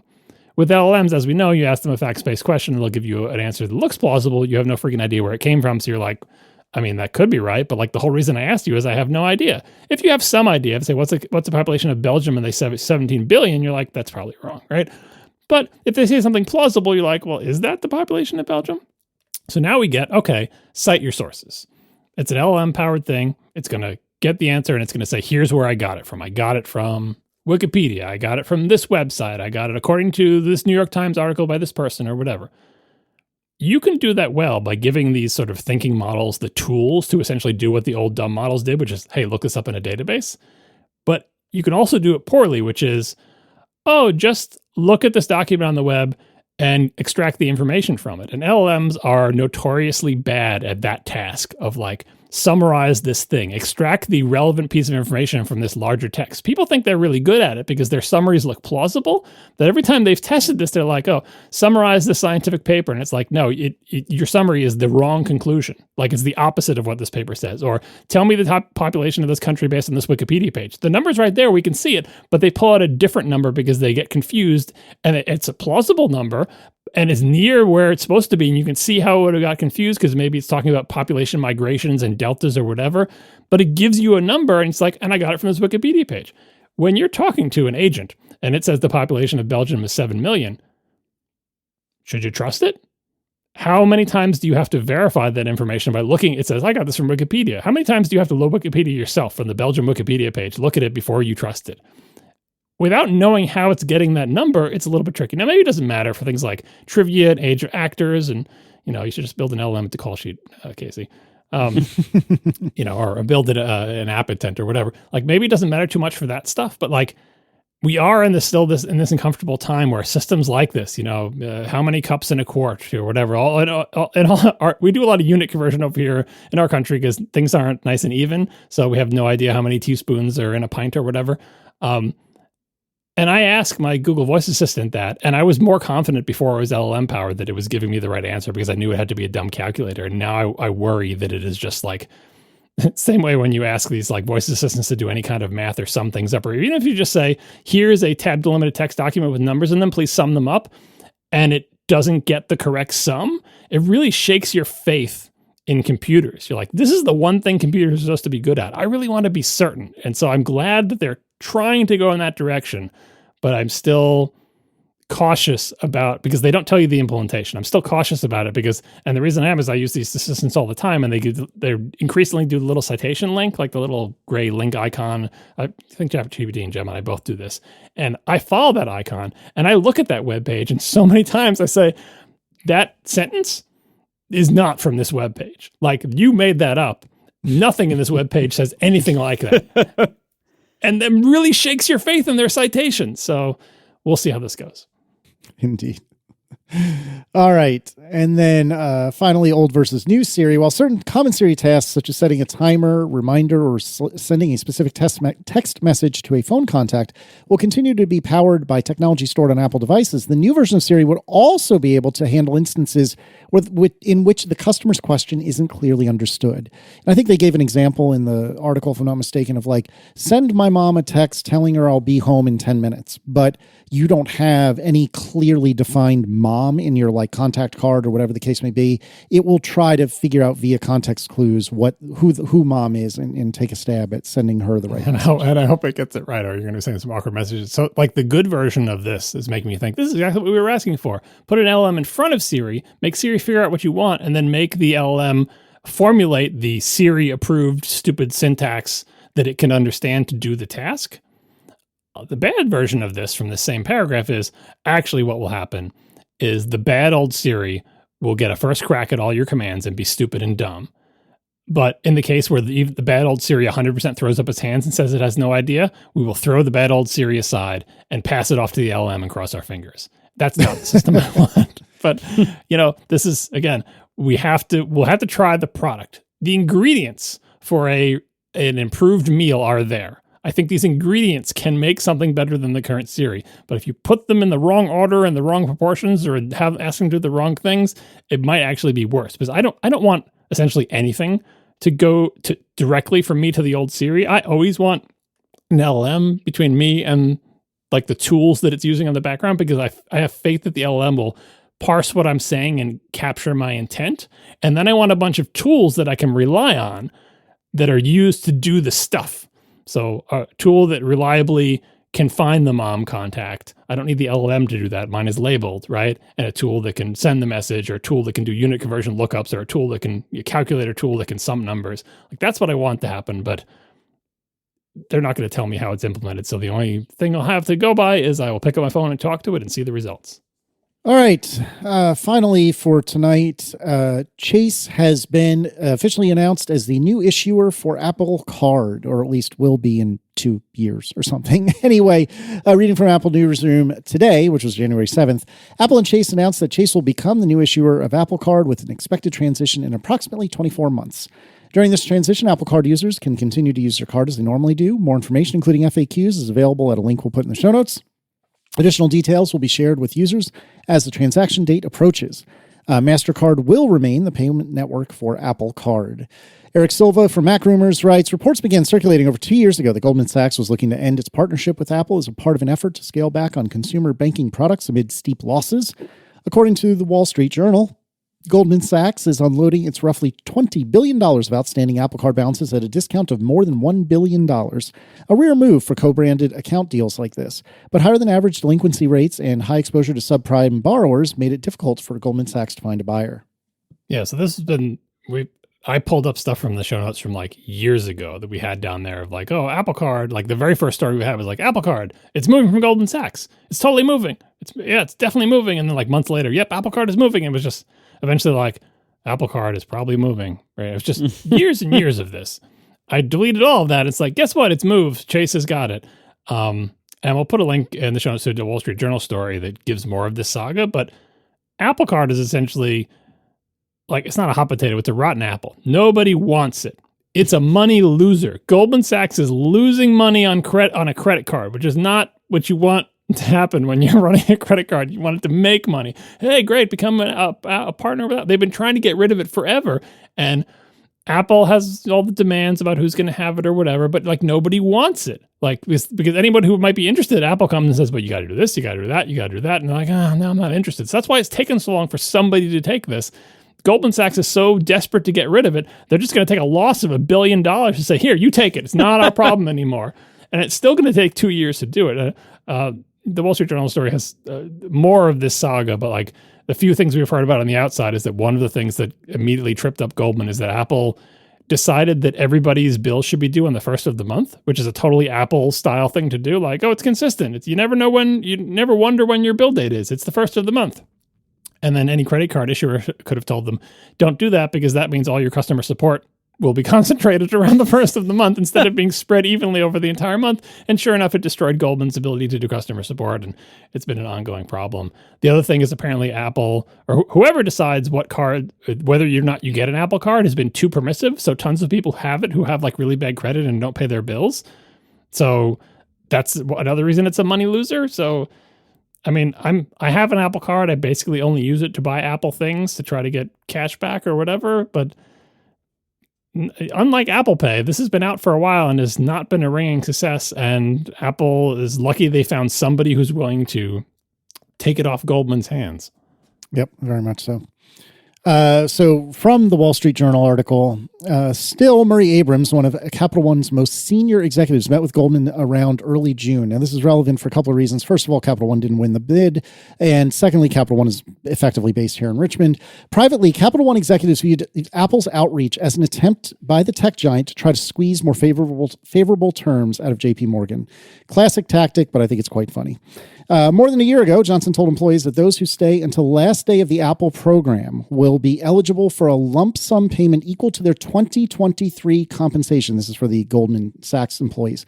They're getting an entire year's pay, if I understand this right, to stay until the ship has finally sunk. That is something else. Yeah, because I mean, obviously, all those people are like, oh, fine, well, we're losing the card, so I'm going to lose my job. I better start looking for a new one. Like, no, stay. It's going to be a 2-year transition. You just stay. We'll pay you lots of money.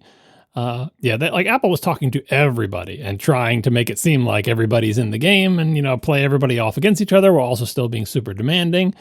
It just seems like not an exciting winner. Like I don't even know if Apple is excited about Apple Card anymore, but nobody wants to run the card, to do the stuff that Apple doesn't want to do. There was also rumors they were going to move from the MasterCard to the Visa payment network, but that also didn't happen. There's also some uncertainty about the savings accounts.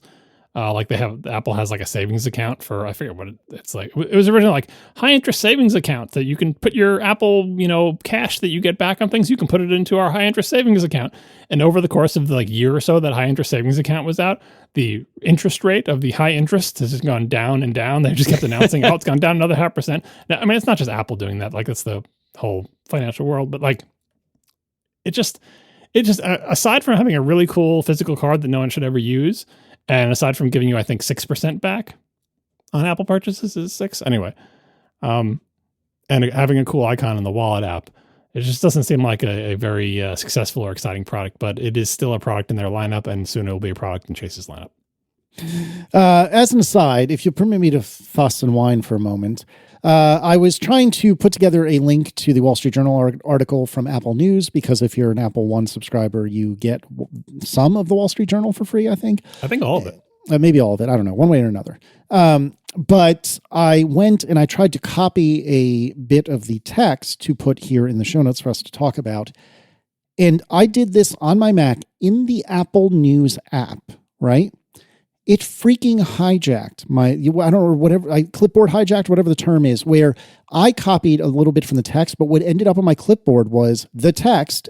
And then, first of all, it was the text with quotes, although they were curly quotes, so I guess they got that going for them. And then after that, excerpt from Behind the Unraveling of Yada Yada Yada by so-and-so, the Wall Street Journal, link, this material may be protected by copyright. All of that landed in my freaking clipboard. I hate that so much. And the reason I use Apple products is so I don't have to deal with this freaking bullshit. And yet here I am dealing with it. I'm so mad, and it's so unbecoming of Apple News. Now, I probably just need to wake up and embrace the fact that Apple's not the company that I think it is and want it to be. But why are we doing this? I hate it. Are you sure it's an Apple News thing? Because tons of websites do that. I imagine it's a Wall Street Journal thing. That's the thing, is that I think it's actually that Apple News is just rendering some, WebKit something or other. Because tons of websites do this. Right. You can see how sometimes it's useful. Like, I get the link because I'm probably going to want the link anyway. I get the text and the citation all at the same time. But it's not what you expect. When you highlight some text and copy and paste it, you expect what you paste to be what you copied and not have extra stuff stuck on the end of it. But annoying, expensive, newsy websites tend to do this. I'm currently going to blame this on the Wall Street Journal and not on Apple News. But Apple News itself is not a nice app. The only reason I ever use Apple News, by the way, is to read the Wall Street Journal, quote unquote, for free, because I'm an Apple News Plus subscriber because it's part of my bundle.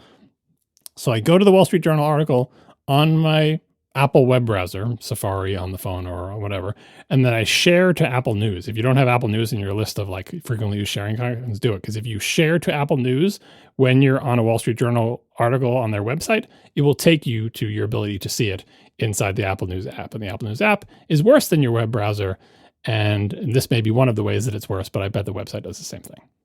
Yeah, and I think it is ultimately the Wall Street Journal's fault, but I hate that Apple didn't put the kibosh on this. It's gross. They're not telling people how to modify their websites. Like, I think they learned the lesson of like, don't try to ask people who are in Apple News to like specially format stuff or make a special Apple News version. They're like, look, we'll just show your website. We'll just let people see your website. Yeah.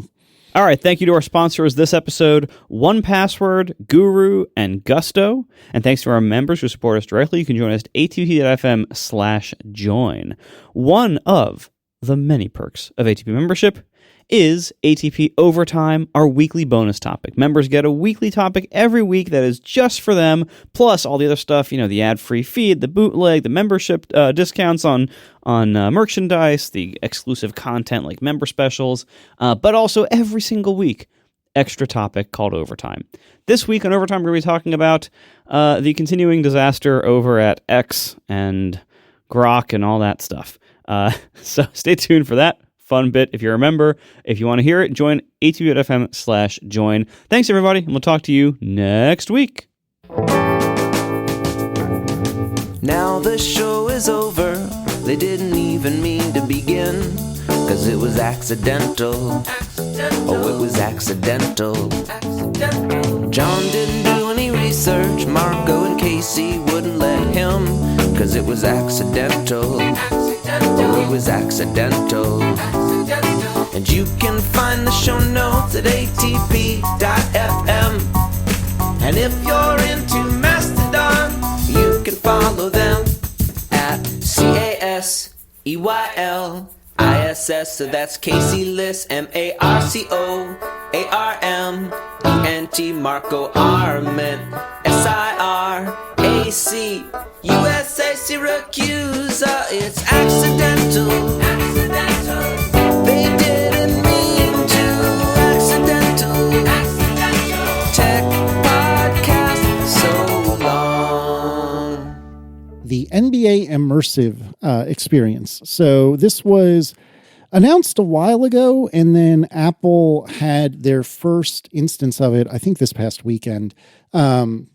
And what this is you put your Vision Pro on your face, and if you are a Los Angeles Lakers fan and you pay for the Spectrum app or whatever, or if you pay for the NBA app, then you can watch, depending on if you're in the home region, you can either watch this live or you can watch it the next day if you're not from the Los Angeles area. I love how we have all this modern technology in a VR headset, and yet we still can't escape the Byzantine rules of rights ownership of how and where and when I can watch sports. Yep. So what this is it's the entire basketball game filmed specifically for the Vision Pro. It has a announcing team that's specifically for the Vision Pro. It had a on-the-court reporter specifically for the Vision Pro. This is a very, very bespoke experience. And I have a lot of thoughts about how this is done and what they're doing and how they're doing it. But before I get into the nitty gritty, I'd like to kind of give my overall thoughts. And I'd like to kind of indirectly respond to our good friend Ben Thompson over at Stratechery and Dithering, who is very fired up about this. And Ben's thesis, I think, in the Stratechery article was actually a freebie for this week or last week, or whenever it was. If Ben would permit me a summary of his thesis, I think his thesis is never move the camera is basically what it boils down to. Which I've also said on the show, like, I want that to be an option. Like, for all of the Vision Pro immersive stuff, I am frequently very disoriented by the changing cameras and everything. And what I always ask for, like, man, wouldn't it be great if there was an immersive camera, like, in a really good seat equivalent in, like, a concert or a stage production, and in the case of sports, it's, it's a little more complicated, but like a similar, I think, value of like, just make me feel like I am there. And the way I think I would want to do that is just give me a fixed camera, like in or maybe above a really good seat. But that being said, Apple has not yet delivered that. So we don't actually know if that's what we want, but it sure would be nice to try. Well, but they sort of have. So here's the thing. So the way the broadcast was they had, a big wide shot to start. Then they had some on the court reporting. And then when the game started, they basically had a camera at the half court line. So on the middle of the court, long ways. And it just sat there. That's what you did. You had almost the entire court in your field of view. The very extreme edge, like the 3-point area right against the out of bounds line, you couldn't quite see because the field of view wasn't quite enough. And that's on either end. But by and large, you could see the entire court. And up until, and I actually wrote this down, the first shot that I saw that wasn't the half court live shot was halfway through the first quarter with 8 minutes and 14 seconds game time remaining. And I loved this view that they had where you're basically sitting courtside, dead center, and you can twist your head left and right in order to watch the action. And, the announcers will occasionally say, look to your right to see this, look to your left to see that. I don't want to get into the nitty gritty right now, but another thing that was very cool was I didn't see a score bug, the thing which shows what the scores are and how much time is left and blah, blah, blah. And it wasn't until after the first couple of minutes that I realized, I need to look down because they don't have to have it in the middle of, the action. They can have it below the action. And when I would like to see the score, I look down. Extremely clever. Love it. After the 8 minute and 14 second mark, what they started to do from time to time was have a view basically behind the backboard. Remember, the backboard is glass. And behind the backboard, and it was looking down the court the long way. And in and of itself, this view was incredible. I loved this view because you got a much clearer shot of the action. However, they flip-flopped back and forth between the two extreme ends of the court. And if the person with the ball, or the thing that you're looking at really is what it boils down to, if the thing you're looking at is approximately in the center line of the court laterally, the short way, then it was fine. But if you think about it, if you're watching the ball and the person and the player is dribbling, let's say on the extreme left-hand side of your view, when they flip 180 degrees, that person is now on the extreme right-hand side of your view. And it is off-putting, to Ben's point. Now, with that said, I don't think I would want to watch an entire 2.5-hour experience just stapled to the I almost said the 50-yard line to mid-court. I don't think I would want to do that, and that's what Ben is dying for. I violently disagree with him there. I think just being stuck there forever would be awful. Now, I will say, however, that I agree with you, Marco. The option to be stuck there forever, I'm good with that. And in a perfect world, I think some amount of control, and I don't know how you would do this, but some amount of control of what view and what camera angle you have would be great. Because then it's not off-putting because you're not being whipped through space suddenly. It's that you're choosing when to get through space. And I was actually talking to my friend John who does channels, and he pointed out, it's like when you're in a car and the driver brakes suddenly, the driver's head stays still because they know what's about to happen. The passengers' heads are all whipping forward because they didn't expect the driver to stand on the brake. Right. And it's kind of sort of like that. But I thought overall, I only watched the first quarter. I watched a bit of halftime, and I watched the very end of the game. And I'm going to go through some specific thoughts in a moment. But overall, this was incredible. I have quibbles, but it was incredible. Now, I don't know that this would work too well for soccer or football, or maybe even wouldn't even work too great for hockey, because these are all bigger fields or courts or what have you. I think hockey is the best chance it would have, but something like football, or be that American or soccer, no matter how you slice it, I don't think football would be a good fit because you're going to have to whip around the field. The camera angles will have to change.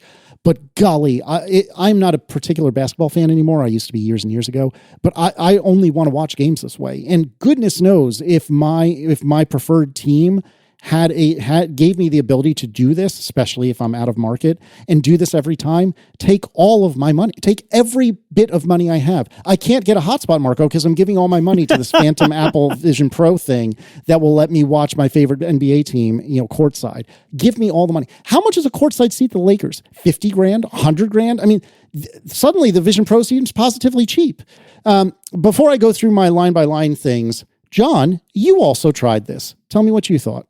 Yeah, I got a Vision Pro, so I thought I'd give it a try. I also heard Ben's big complaint, and I think his core issue here, which he didn't really, he said it he implied it, but he didn't explicitly say it, which is that he likes being in person at sporting events, particularly basketball games. He likes that. So obviously, if he could reproduce the experience that he likes of, sitting half court at a basketball game, courtside seats, that would be great. And that's what he wants. And he's like, why won't you give me this thing that I like? But here's the thing. Not everybody either likes, or if they do like it, even prefers the experience of being at sporting events live. A good example is the Super Bowl, the most popular sporting event in our country. It is an experience to be there in person, I'm sure. But if you are very into the game, you just get a much better view and understanding of the game not being in person and watching the broadcast, because they have 500 cameras and you get to see everything and every replay and every little bit. And honestly, that's how most people experience American football, is by watching it on TV. And they've done a good job of perfecting that art. And when you're there in person, it's a different experience. But I bet a lot of people would say, you know what, if I really care about the teams and the minutia of individual plays or whatever, I kind of would rather see it on a TV. Not everybody feels that way, but I think for lots of sporting events, being there in person, as exciting as it is, it's exciting as kind of like a change of pace. It's not like live music versus recorded music, where it's like, they're close enough to each other and it's mostly an auditory experience and it's only purely additive, because televised sports with a bazillion cameras and cutting and a team and announcing or whatever it's experienced by millions and millions and millions of people all the time, every single day. Live sports is only experienced by the people who can fit in the freaking stadium. It's a very small number of people, and a lot of those people have terrible seats and can't see anything. And even if you have the very best seat, still, if the exciting play happens far away from where you are, it's not great. So I get where Ben's coming from, but he should basically say, I want a live sports simulator, which I agree should be a thing and would cost less money. But I'm not sure I could make the argument to Apple that a live sports simulator is the best use of their budget, because I don't think its appeal is as wide as trying to find a good way to give the good parts of being in person at a sporting event while also giving the good parts of being in a virtual reality headset where you can have crap floating around you and do cuts and stuff like that. Because when you're sitting on the sideline, yeah, you can look up at the stupid fuzzy screen on the top of the stadium and see all the stupid advertisements blaring in your face. But you can have a bunch of like floating views, or like in your F1 app of seeing the view from the car and seeing the map. It's like you can do that in VR. So I feel like whether or not Apple has been successful with its current product, I don't agree that they should say our only ambition is to simulate the live experience. That should be one of their ambitions. That should be a thing that they offer. But I don't think that has the widest appeal of all the things they could potentially do for sporting events. And I only watched like the first quarter of this game and then jumped around because I don't care about the teams. Watching this stuff in the Vision Pro did nothing to dissuade me from that. I didn't find that the cutting and jumping to be that big. In fact, like you said, Casey, I was kind of surprised they kept the view for as long as they did. Unfortunately for the Vision Pro and basketball, sitting, in the center, half court line on the sideline with the Vision Pro is worse than sitting there in real life in one super duper important way, which is, you noted that the field of vision doesn't get you all the way around, but the real problem is the Vision Pro and the Vision Pro cameras have much more resolution and detail in the center. And yes, you can turn your head to look at the basket on one end of the court or the other, but the camera doesn't turn, which means that when you're watching the part where the action happens towards one side of the court or the other, where the baskets are, you are looking at the worst possible edges of the filmed footage. The part with the least resolution, the part with the most warping, the part that's the softest. That's what you're looking at all the time. If you want to see the tip-off boy, that's great. Best resolution. It's perfect. But when you're sitting there in real life, you just turn your head and then you're getting full resolution when you look at the basket on either side. Right. So not ideal for basketball in that position. In the under the basket end position thing, that's cool because you can see the people closer, but it's also kind of hard to see what the ball's doing. Yeah, the backboard is clear, but like it has a frame and there's paint on it, and there's a big, the big arm that holds out the backboard. I felt like that was kind of like an obstructed view. I felt like I was sitting behind a beam in like a Fenway Park or something. I don't know if Fenway had the beams. Some places have them. Anyway, when I was watching this, the only thing I could think of course, is a sport that I like better, which is tennis.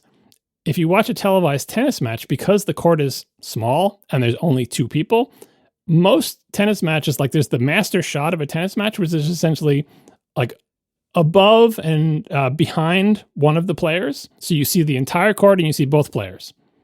That's not the same as being there live. I've been to many tennis matches live. Being there live, you don't get that sort of bird's eye view type thing, but you can still pretty much see the entire court, and it feels more like you're, like you're on the court with them, kind of like being courtside. You're on the court with the basketball players. So I feel like tennis, there's a good chance they should do that. They should never put a camera on the net or even with the net to do VR tennis, because that the whole, cliche of watching people in the stands at a tennis match turning their heads side to side as the balls go back and forth, that's not enjoyable. You don't want those seats. You want to be behind one player or the other. And on that front, on the what can you bring to Vision Pro that brings like the advantages of being there live? I think the Vision Pro Lakers game brought a lot of that. Part of it is being kind of like you're on the same floor. It's one of the unique things about basketball. You were literally on the same floor as the players. There's no step down. There's no wall. There's no barrier. You're just on a little folding chair next to Spike Lee, who's getting up and getting all excited. And there are the players right in front of you. You can hear them trash talking each other. Stuff you wouldn't hear on TV because the microphones are far away and because they mute it, but you can hear and see them all talking and doing stuff, right?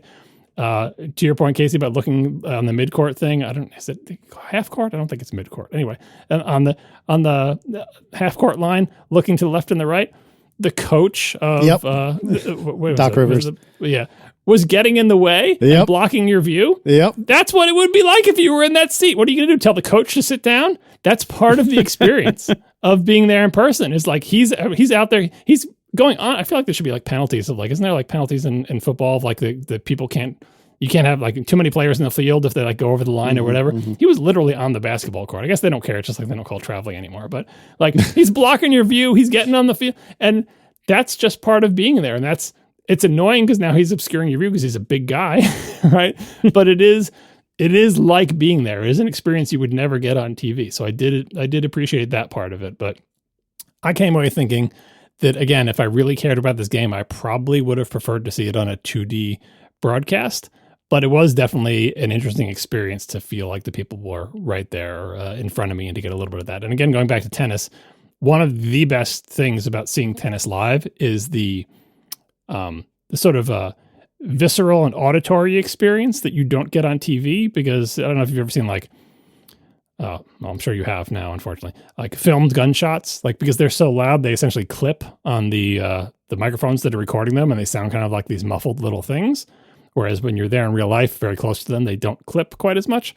When you watch a tennis match in person, it sounds like gunshots are going off. Like you really get the impression of like, oh, these people are hitting tennis ball harder than I've hit a tennis ball in my life, and they do it every single time they hit it. Yeah. And it is shocking to be like, you see them on TV and there's a little ball going back and forth. Yeah, but if you see them, if you're like 3 feet away from them and you're seeing them hit, it's like you cannot believe how hard and how accurately these people hit every single ball, and it is terrifying. And you only get that when you're there, quote unquote, in person. And I feel like the Vision Pro could potentially deliver that as well. So I give the broadcast mostly a thumbs up. I don't agree with Ben that live sports is the one and only and best thing with the broadest appeal, but I do agree with him and both of you that it should be an option. Yeah, so quickly going through some line items that I took notes on when I was watching. In the beginning particularly, and including during the starting lineup, they were feeding in the stadium audio, which was very, very weird. Instead of getting audio piped, like soundboard audio. They basically were taking the ambient audio from the microphones on the camera, which was barely intelligible for me. I really didn't understand that choice. Maybe it was Noops. I don't know. And speaking of, during the replay, there were times that it was just straight up silent for a few seconds. Like the video was working, but there was zero audio. Not even like ambient, just chitter chatter from the stadium. It was literally silent. Very, very weird. But at one point during the game, I heard a kid shouting over my left shoulder when I was sitting courtside, which was pretty cool. So I dug that. Then with regard to the video, you already mentioned the Doc Rivers thing getting in the way, but the thing that was most striking to me, we already talked about all the other stuff I had, but the thing that was most striking to me was that when they would show an instant replay, what would happen is there was like a graphic that would swoop in and it would say like instant replay with like the NBA logo or whatever. And then instead of any sort of like wipe or transition or anything, it was just a hard cut to the replay. So they had the graphic, which you can see through, like it wasn't taking up the entire view, and then back to the replay. And then because there was no swipe or anything to give you a clue that you're going back to the actual action as it's happening, then they had a different but similar transition, or not even really transition, but thing on the screen, adornment that said back to live or back to live action or something like that, which I get, intellectually, but was really freaking weird. Like I don't understand why we can't do some sort of swipe. Maybe there's a perfectly legitimate reason. Yeah, they don't. I think you mean wipe, not swipe. But yeah, sorry, I think they don't have. We don't yet have a vocabulary for building a VR broadcast in this way. We don't have the vocabulary. We have the vocabulary in like 2D broadcasts of like, all the transitions we have, the different camera angles, how we cut between them. It's kind of like crossing the 180-degree line or whatever, like when filming filming a movie with dialogue. You don't want to cross over the line because it gets confused about who is on what side and who's talking where or whatever. And they do that in these sporting events. There's different vocabulary for doing sporting events to like not get people confused about where the ball is and where the players are, right? But we have all those rules for 2D television only. Yeah. In this VR space where suddenly there's a new degree of freedom where the person can be looking, not where you expect them to be looking. We don't have vocab for that. And I feel like, I maybe I'm wrong about this, but I feel like some of the solution has to kind of be to essentially put virtual 2D screens into the 3D world that the person watching has some control over. Mm-hmm. Just because like it's like an analog of like, it's like you're looking at a computer screen inside your VR headset. That's so dumb. It's like, but these screens I can literally put anywhere. Like I'm not constrained in the way the physical world is. And then within those screens, all of our 2D vocabulary exists, right? So the instant replay thing, I kind of almost feel like if a thing had come into my field of view that is the place where the instant replay would happen, and the instant replay was in 2D, but I could immerse myself in it if I wanted to. I don't know the answer. I'm just spitballing here, but I feel like it's so hard because I think our vocabulary is so limited when you say the only thing we can do is throw small things in front of you, like the score bug and stuff like that, or take over your entire field of view with a thing you didn't choose, which a lot of people feel is more jarring than 2D cuts in TV. So TBD, we're still experimenting and trying stuff out. I have to feel like there is a solution here, but we haven't found it yet. Yeah. And I mean, I get it. I get how they landed here. And I think you're right. I think there's something better out there. We just haven't figured it out. Just a couple other quick notes. At the end of the national anthem, I almost clapped because my brain was like, that's what you do now. You're there. You should clap. And so I almost did. And that was a very, very weird feeling to have. Not a bad one, but a very weird one. Additionally, I really do think that if you're going to cut behind the basket, which I think should happen on occasion, the best possible time to do that is during an instant replay, because then you get a close-up of the thing you just watched. And that was really good and really well done. And plus, you're already getting ripped out of what's currently happening anyway, because you're going back in time. Why wouldn't you get the best possible view? And that's what they did a lot of the time. It was really great. They need those NFL sky cams though. Like I was begging for different camera angle. I know it's hard. The VR cameras are, even though they're smaller than they used to be, it's a big, like, but just, I was wishing for some cameras. Like that's the problem with being there in person is sometimes you don't have a great view. And the problem with cameras that simulate being there in person is sometimes they don't have a great view.